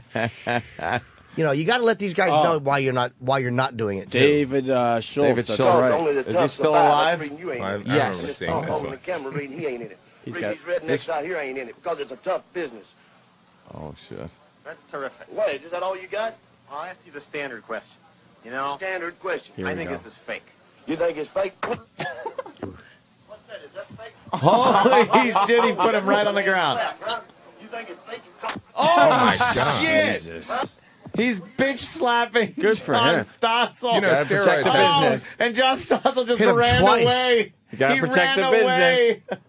Wow. Think it's You fake? think it's fake? Exactly. Got it. Bam, he gave him one on one side and then Four-letter one on the word. other. Did he get sued for that? He Yes. had to have. Oh, come He on. lost a lot of money? course he Oh, got really? sued. Stossel sues after that when he fuck Stossel. I know. I'm on Stossel's side. He didn't ask the guy to hit him. That's Yeah, but Fuck it. he was That's being funny. cocky, going it's Dude, fake. yeah, he was being. And then this is the Belzer one. Belzer falls like a sack of potatoes. Dude. He really goes down. Look at the size Hulkster. difference. Too. What year was this? This was WrestleMania in 1985, 84. All right. 25 years ago. Up front, chin lock. How about it, T? Keep him like that for a little while. He's out. Just the way he dropped. He's all right. He's just sleeping. He's sleeping. Really, I was a sleeper hole. He'll be all right. He's waking up now. That was a serious move. A lot of people. I bet most people thought Belzer was faking it. Is that Belzer blood? doesn't- Look at that pool of blood on the ground. Yeah, he cracked his. We'll be right back after this word from you-know-who. Look at the blood Oh, on the my back of his head. God. He cracked his head Hey, open. Belzer sued Yeah, that was a terrible. Yeah, because I mean, he hurt his head. Oh, you know. Belzer sued the shit out of Hulk on that That was one. a terrible thing to drop him like that. Let me see what's Belzer say Did you here. see his head flap forward and back? Ah, Like he it was like just, even before you hit the ground, you're like, this is he wrong. looked dead. when I got up and said we'll be right back, I had no idea where I was. I was in shock. And I know I'm doing this a little bit, maybe going too far, but can we get a close-up of these stitches? Because I saw Bill Cosby today, and he thought it was a hoax. And if he thought, can we read that? There was a hoax. Can you see that? Can you see those stitches? No, we can't. I'm sorry to do that to you. I'm sorry, but I just wanted to show you. And this is not the first incident between a professional wrestler and a television interviewer. Watch what happened to ABC's 2020 reporter. They actually showed he's gearing up for the. Gearing up for his lawsuit. Yeah, watch what happened. Let's see, there's precedent here. I'm not going to sue a UFC guy. No. I didn't ask Fedor to do anything, but see, Fedor was just trying to be light, and he's not looking. Plus, you don't want it lost in translation. He didn't speak English, Jim Gaffigan. Yeah. Guy sat here with a translator. Fedor, I would ask for a. How would you make sure they were translating that properly? Would you please kill me? hard? Yeah, imagine it comes out. He wants to be hit really hard. I would try a triangle with Fedor. I wanted to ask Kane for that, but I got to save that for another fighter. Well, the triangle, I would like to be put in that where the guy's on his back, and again, he triangles around your neck and your arm are kind of through, and then your arm is just helpless. Yeah, you want to do that. My arm would be helpless. Yeah, you want to do that. I do want to try that. Why? Belzer got You want to try that? 5 what? 5 million. 5 million for that? Wow. 5 million. 1985 for 5 million. $5 million, $1985 From Hulk or from wrestling? Well, I think it was Hulk. He also sued Mr. T. Why? Because Mr. T egged him on. Yeah, why don't you keep him like that for a while? Keep him like that. I bet he didn't get anything from He Mr. just T. sleeping. He just sleeping. Did he get anything from Mr. T? I don't know. Let's find out. This Gold- guy seems to know. One gold chain. Jeremy in Indiana. Jeremy. Yeah. Hey, buddy. Yeah, he sued Hulk. I know he got $5 million off of Hulk. It went on for a little bit in court, and it never really says what he got from Mr. T, but some people are saying like 1.2 million from Mr. T, and then some are saying like 600,000. Why did he get anything from Mr. T? Well, Mr. Well, T they egged said him on. Well, they said a lot of it was off camera. Oh. Him and Mr. T kind of had words, and Mr. T allegedly pushed him while he was still bleeding. And it was some of Mr. T's deodorant commercials.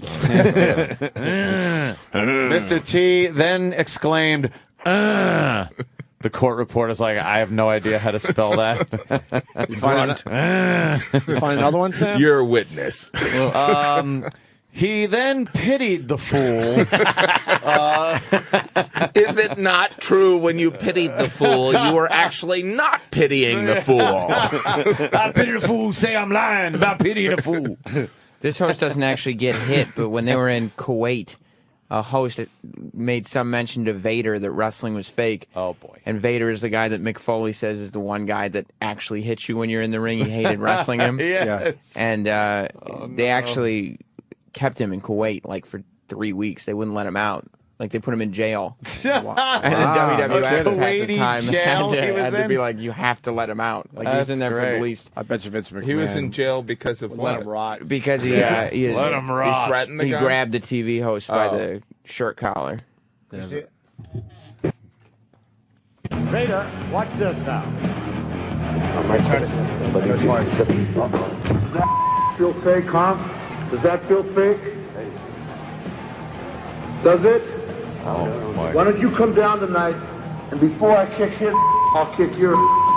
Okay. All right? Calm down. Don't. Hey, we're not here to be insulted. I'm not here to be insulted. Okay.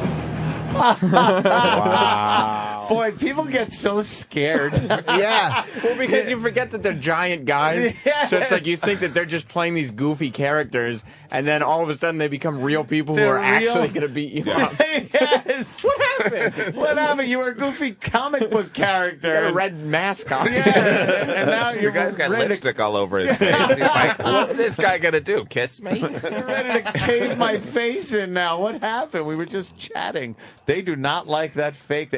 Years ago, especially. It was really. Oh, yeah. Before it became sports entertainment.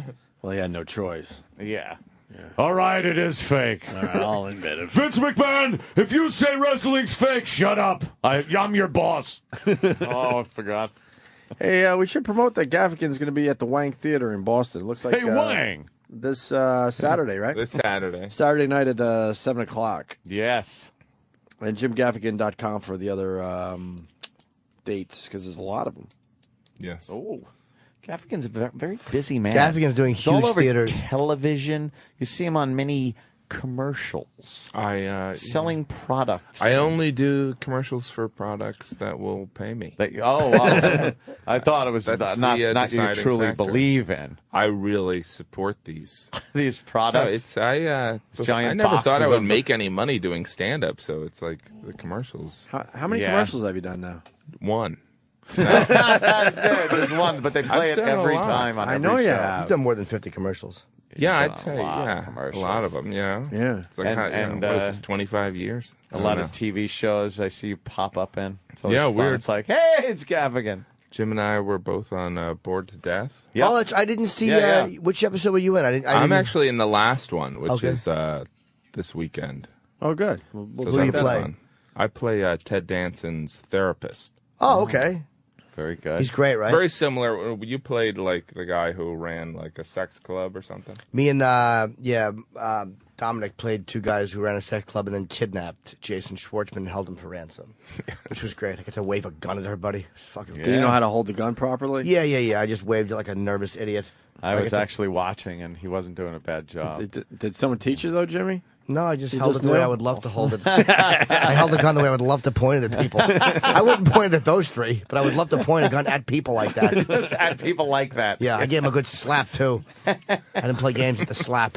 They wanted me to, like, miss his face. Gave him a stossel slap. Yeah, but I hit him on the cheek, but I mean, I really slapped him. You have to. Of course. I've been slapped on film. It hurts. Yeah? Yeah, but by a guy who did it kept hitting my ear. Oh. Hey, cunt. What What is he doing? Why? I don't know. He didn't know what he was doing. Yeah, those fake stunts, you always just get clobbered. You get hurt It's anyway. a fake rock. See, it's rubber. Yeah, it still weighs 10 pounds when it hits my head. It's like a sap. Yeah. It's a fake one. Yeah, that's what were those things? I remember the Stretch Armstrong dolls. Remember those things? Yep. And it's like, oh, they're soft. Yeah. They're pliable. But if you took that thing by the legs and whapped someone across the head with it, Yeah. it was like some kind of illegal weapon that the police used to have back in the 30s. It just would knock somebody out. Yeah. Yeah, it's soft. Don't worry about it. Love that. Stretch Armstrong. take a break. Just cut them open and see what was inside. What was a little wiring or something, right? No, it was like some kind of I starchy, guess it could be gooey a wire. stuff. Yeah. Which one is this? Vince McMahon? It's when he was on HBO and he decided to become Mr. McMahon and he slapped the guy's papers while he He slapped the papers out of his hand. Slap the papers. Like Holy- sometimes Vince does interviews and just bemes the TV character. TV while Vince he's- in the middle of an interview with a CEO of a company. He's a billionaire. Isn't it? I kind of remember this. I haven't seen this in Let's years. hear this. As far as, and you've got that little look on your face like, Yeah, geez, Vince, how can you possibly say that? Well, but none whatsoever. I mean, they 'Cause I mean, wrestled for you. they They were wrestled for part me, of they- your organization. They Wait a minute. worked a couple of hundred nights a year for you. Oh They my lived God, this oh, lifestyle. Oh my God, you can't believe. Oh, can you see that look? I mean, oh, how can you possibly say that, Vince? How can you look that way and you're giving me the old sympathetic No, I'm not. stuff? I'm honestly curious. Because I told you. Wow. He knocked the papers What was that out of- about? Wrestling deaths. He didn't feel like talking about it that day. How long ago is that interview? That's a while ago now. This was probably like very early 2000s, maybe late You could 90s, do- like You 99. could do a recap now on the whole thing. Yeah, they have to do 2 hours instead of 1. Yes. How many days are we up to? We're doing good, right? Oh, we are doing pretty good. We had this little thing we do, Jim Gaffigan. We just want to go 100 days without a wrestler dying. Yeah. 100 days, and we haven't been able to. And we've Is there a Google alert for that? how many days we up to, Sam? Sam's seen when the last wrestler died. They usually die at the ripe old age of mid-40s. Yes. From, diseases that a lot of people get in a young age, heart disease, brain hemorrhages. So is it, do you assume that it's like steroids? in there or What? Well, we wouldn't say that, Oh, Jim I Gaffigan. don't It's know. natural Jim cause. They Gaffigan would in studio never do today. steroid. It's just a coincidence. It's Yeah, just- we're not saying anything, Jim. Yes. People have fatal heart attacks in their early 40s All the Of time. course. Yeah. Of course. Yes. Wow. How long are we? I mean, it's been over a month, I would think. Hey, all right, we're doing okay. Wow. We might Well, make maybe it to there's a 100. lot more wrestlers. That's it. You know, maybe that's yeah, it. yeah. I mean, that occupation has grown a lot. It certainly you know, and Hey, Michio Kaku's on. Can we get him on the phone and talk about that missile? You saw that missile in California, I Jim? believe it was He's probably a. contributing nothing. Well, it's an anomaly. Yes, Thank you. the missile is like a river. What do you think that is? I say it's the an missile. airplane. Yeah, I see they two think it might be a distinct missile. trails. I don't know. You're starting to think plane, That looks like a crayon, really. It's just like a 4-year-old a crayon, and they're like, "Here, draw something. Then we'll distract people in America from the fact that there are 2 wars in the economy." We'll just be like, yeah, it's a UFO or something. Let's get Michio on. I want to know what he's saying about this. What does a theoretical physicist know? No, he just looks good on TV with his white hair. With Are his you white down on hair. Michio Kaku, Jim? No, Norton? I like him, but I You want brought him to the direct show. answers. Yes, I did. Let's give him another chance today. What's he gonna say? Mystery missile. No Yeah. clear answers. He never remembers me when I see him. I see him in the street 3 times a week. I yelled one time at him too, and he had no clue. I'm like, you've been on our show 10 times. Busy You're with supposed to be his this science shows. highly intelligent guy, and you don't even recognize faces. He recognizes DNA strands. It's unbelievable. Yeah, I should leave a load on his welcome mat. Oh, I remember you. But he just waves cluelessly at you. I'm like, you don't even know who I am. Not expecting much, but you've been on our show. I would assume if you saw us in the street, Jim, you'd be like, hey, Of what's up? course. Of course you would. might We know also us. know that he's lactose intolerant. Cause didn't you see him picking up? No, I saw it. What am I saying? He picking up the lactate. Oh, right, in yes. Tripoli, so- Yes, time may be a river, but I have milk farts. He's a very peaceful Did guy. you go to Colin's premiere last night? It was great. Yeah. It was great, man. Have you seen the show yet? I haven't seen it. I'm Getting dying great to see it. reviews, except for one dumb reviewer. And that wasn't even even that that bad. review isn't bad. Yeah. You're maybe you can see it because Gaffigan's doing 4 nights at the Nokia Theater in December. So maybe on your off nights you'll check it out. It's Yeah, really no, great. I definitely want to see that. I was very happy for him. He destroyed. Checked out all the. It's a great show. You're doing Broadway, Jim? I'm actually doing a play in February. What are you doing? It's called That Championship Season. Oh, it was a movie. Yeah, who you with? Brian Cox, Kiefer Sutherland, Jason Patrick, and Chris Noth. Well, that's nice. It's a great cast. Yeah, I don't know how I even got the job, really. It's like one of those things where they'd like you to audition, and I'm like, yeah, there's probably an offer out to somebody, and then I auditioned, and I got it, and I was like... Have you done stage before? No. Oh, really? Are you worried about remembering lines? Well, there's enough time, it's not like, they hand you the script and you do it. Yeah, but there's not enough time in the world for me to memorize anything. I'm terrible at memorizing things. No, you have a great memory. Oh, no. Yeah, you I have really a do. good What's wrong memory, with you? but I can't memorize, like, lines. I could remember songs from sitcoms dating back to the early 70s, but, like, I can't read any of this copy that I've read 1,000 times for commercials without the copy in front of me. Can we name one sitcom from the 70s? I want to see if you could actually do this. Oh, my God. Jim Gaffin, you got one from the 70s? Yes. How about a sitcom? Three's Company. Oh, that's easy. yeah. Everyone All right, knows Turbo. Apple Dumpling Gang. Oh, the Apple Dumpling Gang. That was The theme to Family. That was a musical number. No lyrics. See, Yeah. Christy McNichol. Did you like Christy McNichol? You liked her boyish No, kind of charm? she was a little too dykey for me. Yeah. But we didn't know what dykes were back then. I was. That was our problem. No, I was more the other one. What's her name there? That was in the Bad News Bears Tatum when she O'Neal? grew up. Yeah, Tatum Oh, O'Neal. yeah. Tanner Boyle. Yeah, you knew she was a Tanner grower. Boyle. No. You're terrible, Jimmy.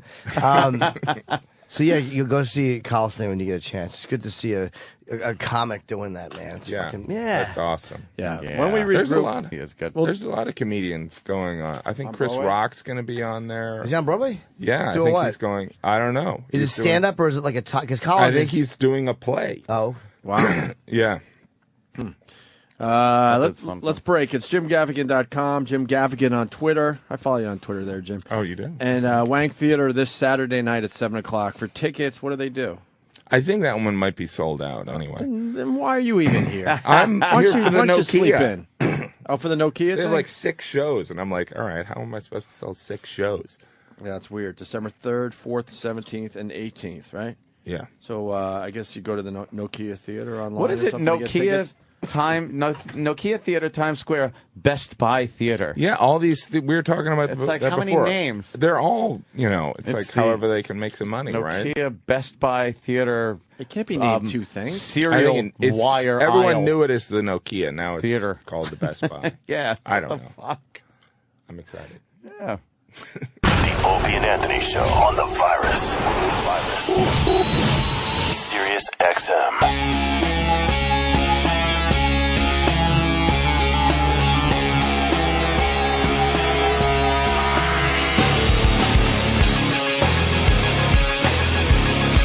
Jim Gaffigan in studio playing the Wang Theater. Oh, that's right. We don't have to promote that. It's sold out. I forgot. I'm sorry. But the Nokia Theater, when he does a little Broadway, you can get tickets for those shows. December 3rd, 4th, 17th, and 18th. The Best Buy Theater at Nokia Theater in Times Square. Something like that. They make it so easy to say. Yes. And we were just talking about eating healthy. Yes, because Jim's got the yogurt, and it has a nice little. You want to eat healthy. You feel it's a little emasculating, but at least you're supporting breast cancer research. Yeah, with the pink yogurt lid and the pink. It's got a little purple cup. label. Yeah. I'm all for the breast cancer thing, and let's try to. Oh, you should be Of against course. it. Yeah, why would you root for breast cancer? Terrible, Opie. Now you're an awful person. I want to cure it, but I don't want my sports teams wearing pink anymore. The pink. I really thing, don't want to see that anymore. Isn't there another way we could do this? My goalie, I'm a big hockey fan, was wearing pink fucking goalie pads. Aw. A couple games ago. I'm like, That's sweet. shut down the conversation because I know. Because it's also one of those things. Because it's for a good cause. Yeah, I know. like obviously everyone wants to fight breast cancer, And I but guess there's you're not supposed to be the person that goes out there like, get rid of the pink. When I worked in the business world, they would like mandate you as an employee to give to the United Way or something like that. Why don't they just mandate? Why doesn't Roger Goodell just go, hey, you're making $6 million, you're going to give $50,000 to breast cancer? Right. You know what I mean? Okay. But I guess it is good for awareness. I'm a good guy. I just never liked the color pink. Stands out, that pink, doesn't it? It sure does. The pink does stand out. Yeah. So you eat healthy there, Jim? I try not to. I mean, I just can't. It's just too hard, I feel like as I get older, my love and fascination with, cheeseburgers. I dream about cheeseburgers. Yeah. I'm like, walk down the street. I'm like, that. There seems like there's more burger places, too. More It's delicious burger places. There's nothing better than a cheeseburger. I was just having this conversation the other day. You could talk about other stuff you like eating, but when it comes down to it, nothing Universally is better loved. than a cheeseburger. It's even better than a nice steak, I'm telling you. it is. It is. Not as much work. Yeah. Tastes great. It's got bread in there. A mushy cheeseburger. I like a nice fried egg on cheeseburger. Wow. What? You are It's really amazing. pushing it. It's amazing. I'm going to have to try that. Yes. What's your best That's cheeseburger gotta you've be ever had? messy. Best cheeseburger? I don't know. You mean fast food? I mean, I spend a lot of time thinking about this. Or like fancy restaurant. Because, there's... I don't know. Fancy restaurant. Fancy restaurant? I don't know. Balthazar has they have the fried egg on the cheddar burger. That's amazing. I'm going to have to try that. Never had one there. I usually have the Balthazar salad. Yeah. In true gentleman's fashion. Yes, I could. And I have the chicken or something. I like getting a cheeseburger at a fancy restaurant because they are giant. Yes. They use so much chopped meat. Yeah. You can't. You're left with more than half the burger on the plate. Well, at I'm least not. I am. Yeah. Jim goes, I'm not. That's a sin, my friend. What? I just couldn't eat all of it. It was just too darn big, sir. Jeez, I'm starving. We got any cheeseburgers back there, Sam? I mean, All out cheeseburgers. Starving over here. Are we allowed to make cheeseburgers? There was a time we weren't allowed to cook our Pop-Tarts here. Right. There was a fire hazard thing. security. Well, getting into this building It's is ridiculous, right? Yeah, you're What's like, going all on right, here? Is go there- through this. Is and, there some kind of secrets do you going have on? anything in your bag? It's like, I'm going to Sirius, you know? Well, we don't want you to attack the Cosmo channel. Maybe these guys are working for the CIA and making believe they're doing radio or something. There's secretive shit going on back there. It's Yeah, creepy. something's going on. Dun dun. Yeah. Dun dun dun dun dun dun dun. My eyes are burning today. I'm tired. Of course, Call of Duty Black Ops came out yesterday. We had the wonderful intern, little Stevie, pick mine up, and I only wish now that he hadn't. I am going to, and I really am, record myself playing this game because I am a stark raving lunatic. I realize, and I can't help it. Like, I can't stop doing it. At one point, I even said out loud, I'm alone in my house, and out loud, I just said, what are you doing? It's a game. It's a game. Why are you losing your mind? Because How many hours? I can't play. I'm horrible at this game, and I want to be good at it. No, so how many did you put? Like 6 hours in, or probably, yeah. And so, Maybe like even you, longer. I mean, I totally have the addictive thing. So it's like I get it because you get into it, and you're like, all right, I just want to get to this level. I just And gotta then, get to that all level, right, yeah. I got to be able to kill that guy, and then Yeah, next level. I figure that. I just And want then to it's get this 4 a.m. attachment and you for have my to go to gun, work. and then and then you're like, video game time is the fastest time in the world. Yeah. Because you look at I look at my watch and it's like, oh, it's like 5 p.m. I got plenty of time. Oh wow, it's 11:30 at night. What and so happened? do you secretly think, hey, this would be nice bragging rights when I go over to someone's house? Oh, you've got Call of Duty? Let me just try it. Let me try it. Yeah, let me. So you'll be like, Make believe you're just people are wildly impressed. Yeah. That guy is amazing at the new Call of Duty. I just want to be able to play the game and not be the worst person playing it. Right, I am right. the worst. I play a multiplayer, so every time the stats come on after the game on how many kills, how many deaths you had, I am always at the bottom of the list. And I'm talking 2 kills, 30 deaths. And how do they know how to play it And so some well? It just people came have- out yesterday. I know, but it's similar to the No, other. I know Call it's of similar, Duties, but still, there's some. It's the same. There is a learning curve when a new game comes out, isn't there? Pretty similar in this Okay, one. all right. You know what it is? While they're getting good at it, you're fucking girls. I know. It all but comes out in the wash. But You're doing your job. Yeah. They're at the bottom of you the have a list when it comes to career. fucking girls. I just want to be able to get, and I don't understand. And this is what I yell about to myself in my house playing the game out loud. I don't understand how people can walk around the same map I'm walking around with the same weaponry, walking, turning, looking. I'm not just and their stats: 20 kills, 0 deaths. I do not get it. Here's how you balance it out. For every kill they have, you have a load on a girl who's under 25. Believe me, you're winning. I'm so paranoid. I'm so paranoid. Do you think that they actually manipulate the situation so that people have to put the time in, so that everyone will get up higher, so that because right now your self-esteem is damaged, so you want to accomplish it, right? Here was me. Here's a little taste of me. Like this is exactly what I was doing. Could you turn around before you do the impression? And then It come might back around? sound a little like this. He does these impersonations. I swear, you would think it was the real people. I have my controller in my hand. I'm going along, This is and I'm shooting. Now I see a guy. He's in front of me, and he's coming toward me, and he doesn't quite see me yet. So I start unloading on him. I hit him maybe 5-6 times. He fires one shot and kills me. I'm like, oh, this is fucking bullshit. I hit you. Fucking game. I suck. I'm the worst. I shouldn't even have gotten it. Ugh. Oh, good, the knife. Oh, good, yeah, just slit my throat in silence. That's a ballsy way to kill someone. Yeah, you could kill someone like that. I have this real gun, and I can't use it in a game? I've shot this at a range and hit bullseyes. Fuck this guy. Oh, this one again. This one again kills me.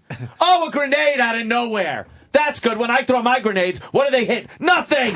Nothing. That's me. You got to tape yourself for hours on end. And is it true you got the same games in the same guns in real life? Yeah, most of them, except for the full automatic heavy machine That's guns. gotta be so I have frustrating that you every can't- single you can't gun. use I them was using the properly in a video MP5 game. last night and stuff, and I have this civilian version, the semi-automatic version. Right. But I mean, I I can go to the range and get a grouping the size of a quarter with this thing. It's fantastic gun. On this game, I'm like, Gah! Not hitting anybody. They run up as I'm firing at them with a machine gun, and he stabs me with a knife. I'm like, wait a minute, I have a machine gun. That's so gaining all this knowledge of all these guns you have. It's like now I'm looking at you like I looked at the UFC guy, where I'm like, all right, okay, well, he's an enormous amount of respect paid to you, that guy. deferential to you in any argument. I go crazy. But he owns a few guns, Jim. I own a couple. Is it one of the, so you eventually Times with most 80. video games you know there's like a peak where you master it, right? Yes, and then yes. you're bored with it. Then you're like, well, this is easy. Yeah, but out of all the Call of Duties that have been out, and they've been out for years now, and I've been playing them for years, and the basic interface and weaponry and shooting hasn't changed. It's the same targeting, the same everything. I cannot work a gaming console controller with the little joysticky thing and the little trigger buttons. You give me a mouse and keyboard on a computer game, and I'm golden. But no one plays on that anymore. So I'd be sitting there with 10 people trying to go, hey, is there anybody playing the game? You go on a console, there's thousands of people playing at any given moment. How do you play on a keyboard? With arrow left, move right? You use the WSAD kind of... Shift. You shift. There's something ironic. Shift L is actually that's a grenade. You move around with your mouse. Backspace. That's kind of like fire. tripping someone. But I just don't get it. It's so much more exacting to move a mouse onto a target than it is a game controller. What do you say? If it wasn't as easy, you'd have a game controller running your computer. Oh, you're running over the magic flower. Enter and get a steel hat. That's EverQuest. Jimmy's not a fan of video games. Silly. How many hours did you spend playing that? Okay, let's see. I got home yesterday, and I had the game. I ate, so I was playing the game by probably 1 in the afternoon. So from 1 in the afternoon till probably 11 o'clock last night. Jeez. See, that's why I don't have any video games. I don't trust myself. That's Is that the same reason, or you just? I'm too addictive, and again, I spend a lot of that time on Craigslist and Backpage.com, so I can't say that I don't understand the addictive. I just don't want to waste my energy. It's got to be a good game these days, though, because I used to go out and buy like a shitload of games, and I'd be playing them all the time. But now, like, this one is the big game that's out right now. And how much did the game cost? 60-something. And you're like, this is worth it. Yeah. I think it's worth it. I just wish I was better. Stupid fuck Dick Than. Remember Than that used to work here? Sure, Nathaniel. He is the best player ever at this. He is great. He plays nonstop video games. Yeah, that's he doesn't go to work. He does. I know. That's Does he his play job, a lot? I think. Yeah, that's Doesn't he have a all he job? does all day. Isn't he getting a gig at Rockstar or something? Game testing? I heard something about that. Yeah, he was helping Laszlo. Wait, out is for a that while. good? Dude, he's crazy. He levels up. Like, he'll buy the game yesterday, he'll already have topped the level out and have every weapon. And you look at his kill to death ratio, and it's astounding. I'm like, what is he doing different? Like, sometimes I'd even follow him. Right. And if I'm in a group of, like I'm in this virtual, group of 10 people, I'll be the guy that gets it right between the eyes as we all come around a corner. Just me. That's amazing. I don't understand. I follow Than. I'm doing everything he's doing, and I get picked off. If I come out of a hallway and I quickly turn left to see what's there, someone will be to the right and shoot me. I will never look in the proper direction. Oh, good! Left! I look left that time. All right, I'm going to aim at this doorway. I'm just going to sit here with my back to the wall and aim at this doorway, even though there's another doorway to my left. Let me for a second check that left doorway. The second I look, the guy comes in the door I've been scoping out for a half hour and blasts me. Now, I suck! How often does Stan play? Does he play every day? Oh, beyond every day. On there all the time. He used to, at one point, I haven't talked to him in a long time, but at one point, before he had any job doing it, when he was supposed to be, like, writing jokes, he wasn't writing jokes. He was just playing video games, and he literally sat there with a timer because it got to the point that it was out of control. He would wake up, and he'd just play. Like, he sat there with an oven timer, and had to give him, but he'd give himself like 3 or 4 hours, and that was the sacrifice. That's Only the 4 hours a day. Yeah, but that never works because as soon as the timer goes off, you go, Let me just beat this one. If you're in the middle of something, let me give myself another hour. You know what else I do that's fantastic? I'm constantly flashbanging myself. Like Is that good? Is that throw like jerking off? What are you I'll throw doing? the flashbang grenade into a room, and what it does is it goes wee, and the whole screen turns white, and you hear like a wee, and then you can walk right up to the guy and just shoot him because he's totally dazed. I'll throw a flashbang into a room and forget to turn away, and I'm flashbanged, and the next thing I know, the guy that I went to go get is just killing me because I'm blind, because I blinded myself. Or I'll go to throw a grenade into a doorway, and it'll hit the top of the doorway and bounce back at me and blow me up. I'm horrible at this game.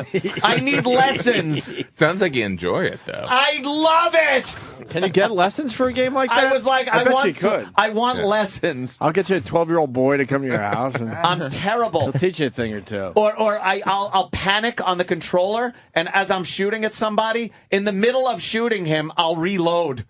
Like with a full magazine. I'll be going, and it's like, oh, I think I got this guy. I inadvertently hit the reload button. And there I am reloading as he's just stabbing me. Are those online guys using cheat codes? It's harder to do that, It's right? a lot harder. They have it built into the game, or it's a lot harder to cheat with games these days. But some people are just like, that's all they do. They just play. Yeah. Oh, when I try to climb up a ladder and I fall off the edge of the ladder, and then and all I'm thinking is the guy that's going to kill me is watching me going, this guy can't even climb a ladder in the game. Bop, bop, bop, bop. I'm dead. Jimmy's mesmerized. I'm looking at this girl's pussy bulge. Sorry, she's doing hula she's hoops. Wow, look at her. She's What got an ass she quite has. the camel toe on her. She's got like a thing on. She's got like balls.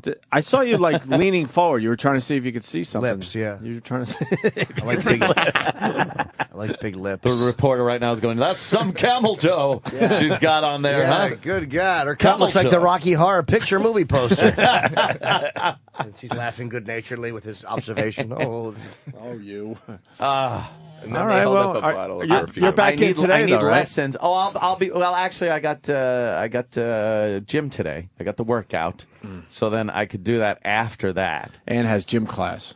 I got gym class because I didn't do it in school enough, I so got I'm gym. making up credits. You got gym and then study hall. And then study hall, and then I could game if mommy lets me. Game. Yeah, I could. Do you my not go to the bathroom gaming. so that you're playing the game? Yeah. There have been times I've been in the middle Do you of wear diapers? heated battle. Yeah. Actually, I just piss on the couch if I could turn the cushion over. I pissed all over my sweatpants yesterday by mistake. I was taking a leak, and I didn't realize that my fucking hog was pointing right at the sweats, and I was whizzing on them instead of into the toilet. Oh, that's. And then I was like, You know, it's a better one than that. That's Because awkward at the I've done opera. this one. You ever have you have sweats on, and you just kind of grab the top of the sweats with your thumb or Yeah. two thumbs and pull it down so you can leak? Yeah. You ever have it slip off of your thumbs in the middle of taking a leak? Oh, yeah. It goes thwack and just knocks your dick, and now you're just pissing in your sweats.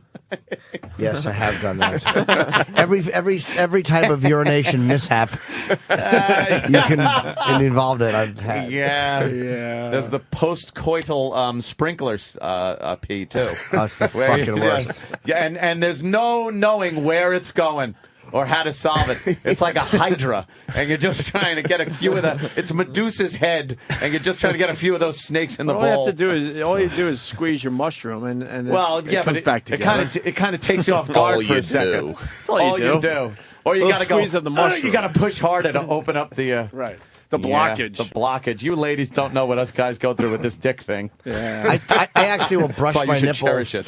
I will brush my nipples to relax myself, and then I can pee easier. Honestly, that's how I piss. Are you kidding? 100% serious. That's awkward at the opera. Yeah, in public bathrooms. I gently touch my nipple, and my body just You don't do that in a relaxes. public bathroom, do you? No one was You're like, looking. hey, you're Jim Norton from Opie and Hey, you're Anthony. brushing Yes, your I am. nipple. I'm just trying to relax a little bit. Do you need to relax, Caresses sir? his nipples. Why don't you join me? Try not to. That's what else is going on, Jim? Anything in your world? Not much. Gaffigan? Just, no? you know, just doing the hang. Right in the new hour.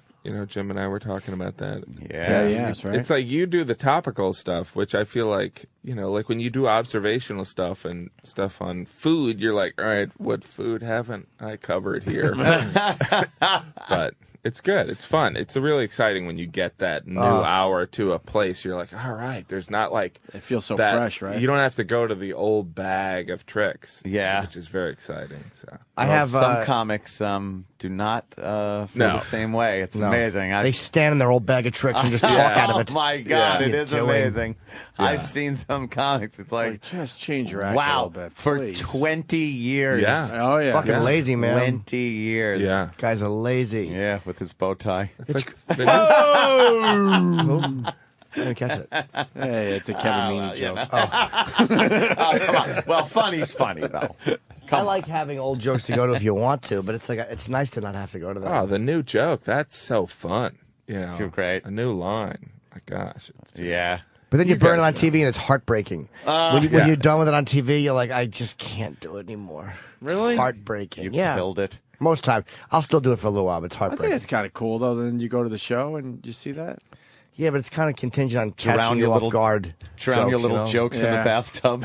Yeah, they really are like fucking too many kittens. Or I just throw them in the river and then somebody YouTubes it. Hey, can I go to the? I got to go to this call because we were talking about this during the break, and I guess it is true. Justin in Tampa, go ahead. Hey, man, I saw on TMZ Jimmy Norton's little childhood hero, Reggie Jackson. Apparently, he shit himself. Oh, yeah, when he was with the A's. Yes. Oh, really? As a during the player, middle of the game. middle of the Watch game. it out, boys. All right. How do you shit yourself during a game? I don't know. Maybe he had too much Indian food. I mean, Yeah, you wonder if we've it was all come illness. close.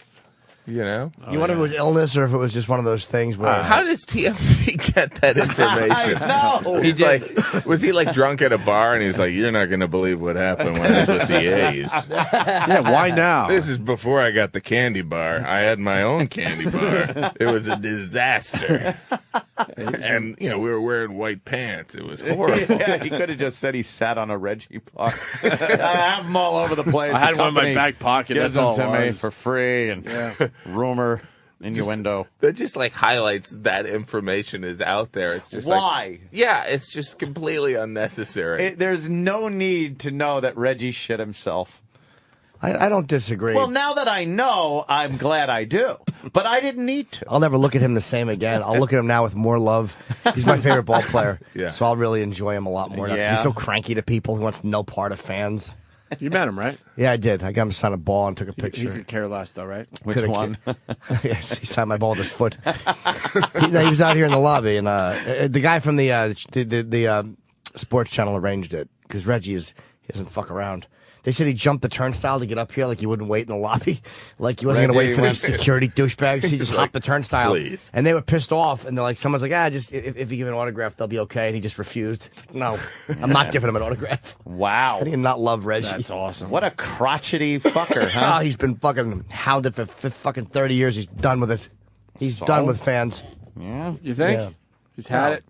I don't know. He was nice to me, like moderately. Why? He wasn't overly nice, but he was nice in the fact that he did take the picture. Like, okay, come on, like that. Oh, you went, okay, come on. Yeah, Let's get this over with. yeah. I That's like as nice that. as you're gonna get. those Reggie. the late 70s, Reggie Jackson probably couldn't go anywhere. Anywhere. No, he Anywhere. was the shit. And what was he? He's Mr. probably October. so bitter too. Like, what was he making as opposed to like A-Rod? Oh my gosh. 700,000, 600,000 a year. Yeah, I bet. and people were criticizing him And back then, then. yeah. They're like, can you believe Guy this makes guy's all that money. This guy's making an entry-level baseball player. That's why when people went after A-Rod a couple years ago, I'm like, it's only a matter of time before they all make insane money. Yeah. I mean, not that they're not making insane What was money. Reggie's biggest salary? Because I know that Steinbrenner at one point said he would never pay someone more than $1 million. I think it was whatever. one at the Angels, Wow. probably, right? George said that like a month before he died. I'll never pay anyone. Okay, Grandpa. He was because he was seen. Oh, I didn't. When Mattingly got a $19.5 million contract, I think Steinbrenner said he wouldn't pay someone $20 million. He'd never pay $20 million to a player. When Don signed a $19.5 million contract, that was a big deal. I think it was a 5 or 6 year deal. What was his highest salary? Do we have that? Oh, Reggie's? boy. Yeah, I'm just curious. I'm going to guess 600,000. He might have hit the million mark at one point. I bet you're about right. Maybe 2.3 million when he was with the Angels. No. You think? No. When did he was retire? still good. He was still good when he was with the Angels. But the numbers weren't up. I don't know. Oh, okay. I don't know. Steve. The most he made 1.1 with the Angels in '82. 1.1 with the Angels in '86. The most he ever made with the Yankees was $588,000. And what year was that? 1981. All right, look in his biggest... Belzer made more off of Hulk Hogan. 10 times that amount. What was Jackson's biggest year with the Yankees when he was walking 77, around say. and couldn't do anything? 78. That was his big 78. World Series. There you go. 3 You got the home number. runs. $525. $525,000 a year. $525. That's a $200,000 salary, $400,000 bonus, and what is that? $660,000. What is that? I don't know. Deficit. Defer. There might have had probably like if you made the playoffs and shit like that, incentives. Yeah, I remember there used to be a thing like these players have made the playoffs. Now they get $5,000. Yeah, it's an incentive for them. They used to backload those contracts. Oh, did they? So deferred payment, he could be. Oh, gotcha. Some people that have retired 10 years ago are still getting paid. Oh, wow. Because that's the way that these teams are able to afford them. Gotcha. So early on, they're making shit while they're playing, and then later, Yeah, like if you sign like $100 million deal, you might make $20 million the first year, and then it'll gradually go up, and then you'll make money for the next 20 years. But they want that money coming in. Exactly. Yeah. Stop it. But when you sue Hulk Hogan, you get that $5 million pretty fast. $5 million for taking a little bump on the head. I'm going to sue Cain Velasquez. Yeah, go ahead. That's right. Hey, it's not a bad idea. Yeah, Can we get a taste? Look at him in court. Just stare at him in court. That would be so I felt great. the belt that he was carrying around. Heavy, right? And I'm so lazy, I'm like, oh, gosh, I feel sorry for the guy having to carry this around. It's so heavy. I'm going to be in Poughkeepsie the 19th and 20th. Oh, yes. Because, which is really cool because, Jim's doing the Nokia Theater, so I figure I'll do Bananas Poughkeepsie. November 19th and 20th. Tickets may be available. And I think you're doing humiliating. You're doing Chelsea Handler tomorrow and Jay Leno Friday. Yes, you're leaving us. We won't see You're you on next Monday. Leno all the time, aren't you? They've given me a lot of stuff, man. This is the same. I think this is Love Advice when me and Jay worked out well the last time. Yeah. It was a good segment. We just kind of sit there and people field questions from the audience and give love advice or whatever. Good gig. I don't know why I had to explain what love advice was. Everybody knows. Fucking asshole I am. My dad does that. He over-explains. And Gaffigan, what are we promoting today, sir? We are promoting. I'm going to be in Phoenix Thanksgiving weekend. Okay. Ooh. And then the Nokia in December. And then I'm in this play I should have no part of, but somehow I got the job. When is that play? That's in February. Oh, okay. That is pretty cool, though. Yeah, it's insane. Do you have a lot of dialogue? Yeah, it's like a real part. Like It's when like I got real. the audition, I was like, all right, where's the spear carrier in this script? But it's like a real part. It's unbelievable. Do you have to talk louder on stage, right? Or are you mic'd? I don't know. We're going to find out. Don't they put those wacky little mics I think they do. fit behind your ear and stuff? Colin had one on last night. You could hardly see it at all. Yeah? When he did it at the smaller theater, was he holding a mic? No. It was a little one on his head. Oh, okay. And you could barely see the line. Oh. It's great. I'm sorry I'm yawning. I'm just very sleepy. I'm a little under the weather. Really? Yeah. Aren't we always under the weather? Hey, oh. Hi-yo. I'd rather be guillotined. Right side, back to the right, gentlemen. Both hands, right side. Pardon? To the left side. I shit my pants last night. I did. Went out and had a great meal, just a great fucking meal. I had to go to the bathroom so bad in the car. I'm going, travel, hurry up, man. I got shit. I had fucking shit in my pants. I'm good twice a year for that. When was the last time you shit your pants? Yeah. Been a while? I was in Vegas a couple years ago. Just an honest to God true story. Staying at the Bellagio. I went over to the Mirage for dinner, met some friends of mine over there. Went to Kokomo's, a great little steakhouse. The guy brings out some fresh crab legs. These just came in, I got to give them to you guys. I'm eating them. Then we go play gamble a little bit. Then I had a tea time early in the morning. So I said, look, I got to get going. I'm walking back to the hotel. I get 3/4 of the way out of the lobby, and all of a sudden I go, oh, fuck. And I'm standing here like this. I got my butt pinched so fucking... I'm fucked. I can't move. All of a sudden, you know, felt all right. I went just like this. Water. I had some food poisoning from the crabs. Take off my leather jacket, tied it around my waist, and I'm just standing there, and it's just running down my leg. I got jeans on, black bucks, no socks, and I just start fucking walking. Every time I'm walking, something's coming out. It's water, straight fucking water. Then, to show you how sick I was, then I'm standing outside, and I got my cell phone, and I called the guy. I said, Larry, you won't believe this. I'm standing outside the fucking Bellagio. I can't move. I got shit everywhere. I shit all over myself. And Larry's about a 48 waist. So he brings me over a pair of pants and some towels. And so he comes over and he meets me where I tell him where I'm standing. Okay. He finds the closest bathroom. When you go up the escalator to go into the I can't get in the elevator. It's 10 o'clock at night. You know? So he goes in, he finds the closest bathroom in the lobby of the hotel. And then I get on the escalator. And he kind of pretends like he dropped something so no one gets behind me, tells me where it is. I go in there. He goes and gets the towel all wet for me, throws it over the fucking stall. I take off all my fucking clothes, just wipe off, leave my shoes, my pants, everything right there, the towels right there in the stall. And I'm walking barefoot with my shirt and his pants that are 48 waist through the lobby like this at midnight. Got up in the morning, took the most perfect double tapered shit I've ever had in my life. True story. Who's the pitchers in this game? This is the Opie and Anthony Show. Opie and Anthony on the Virus. Sirius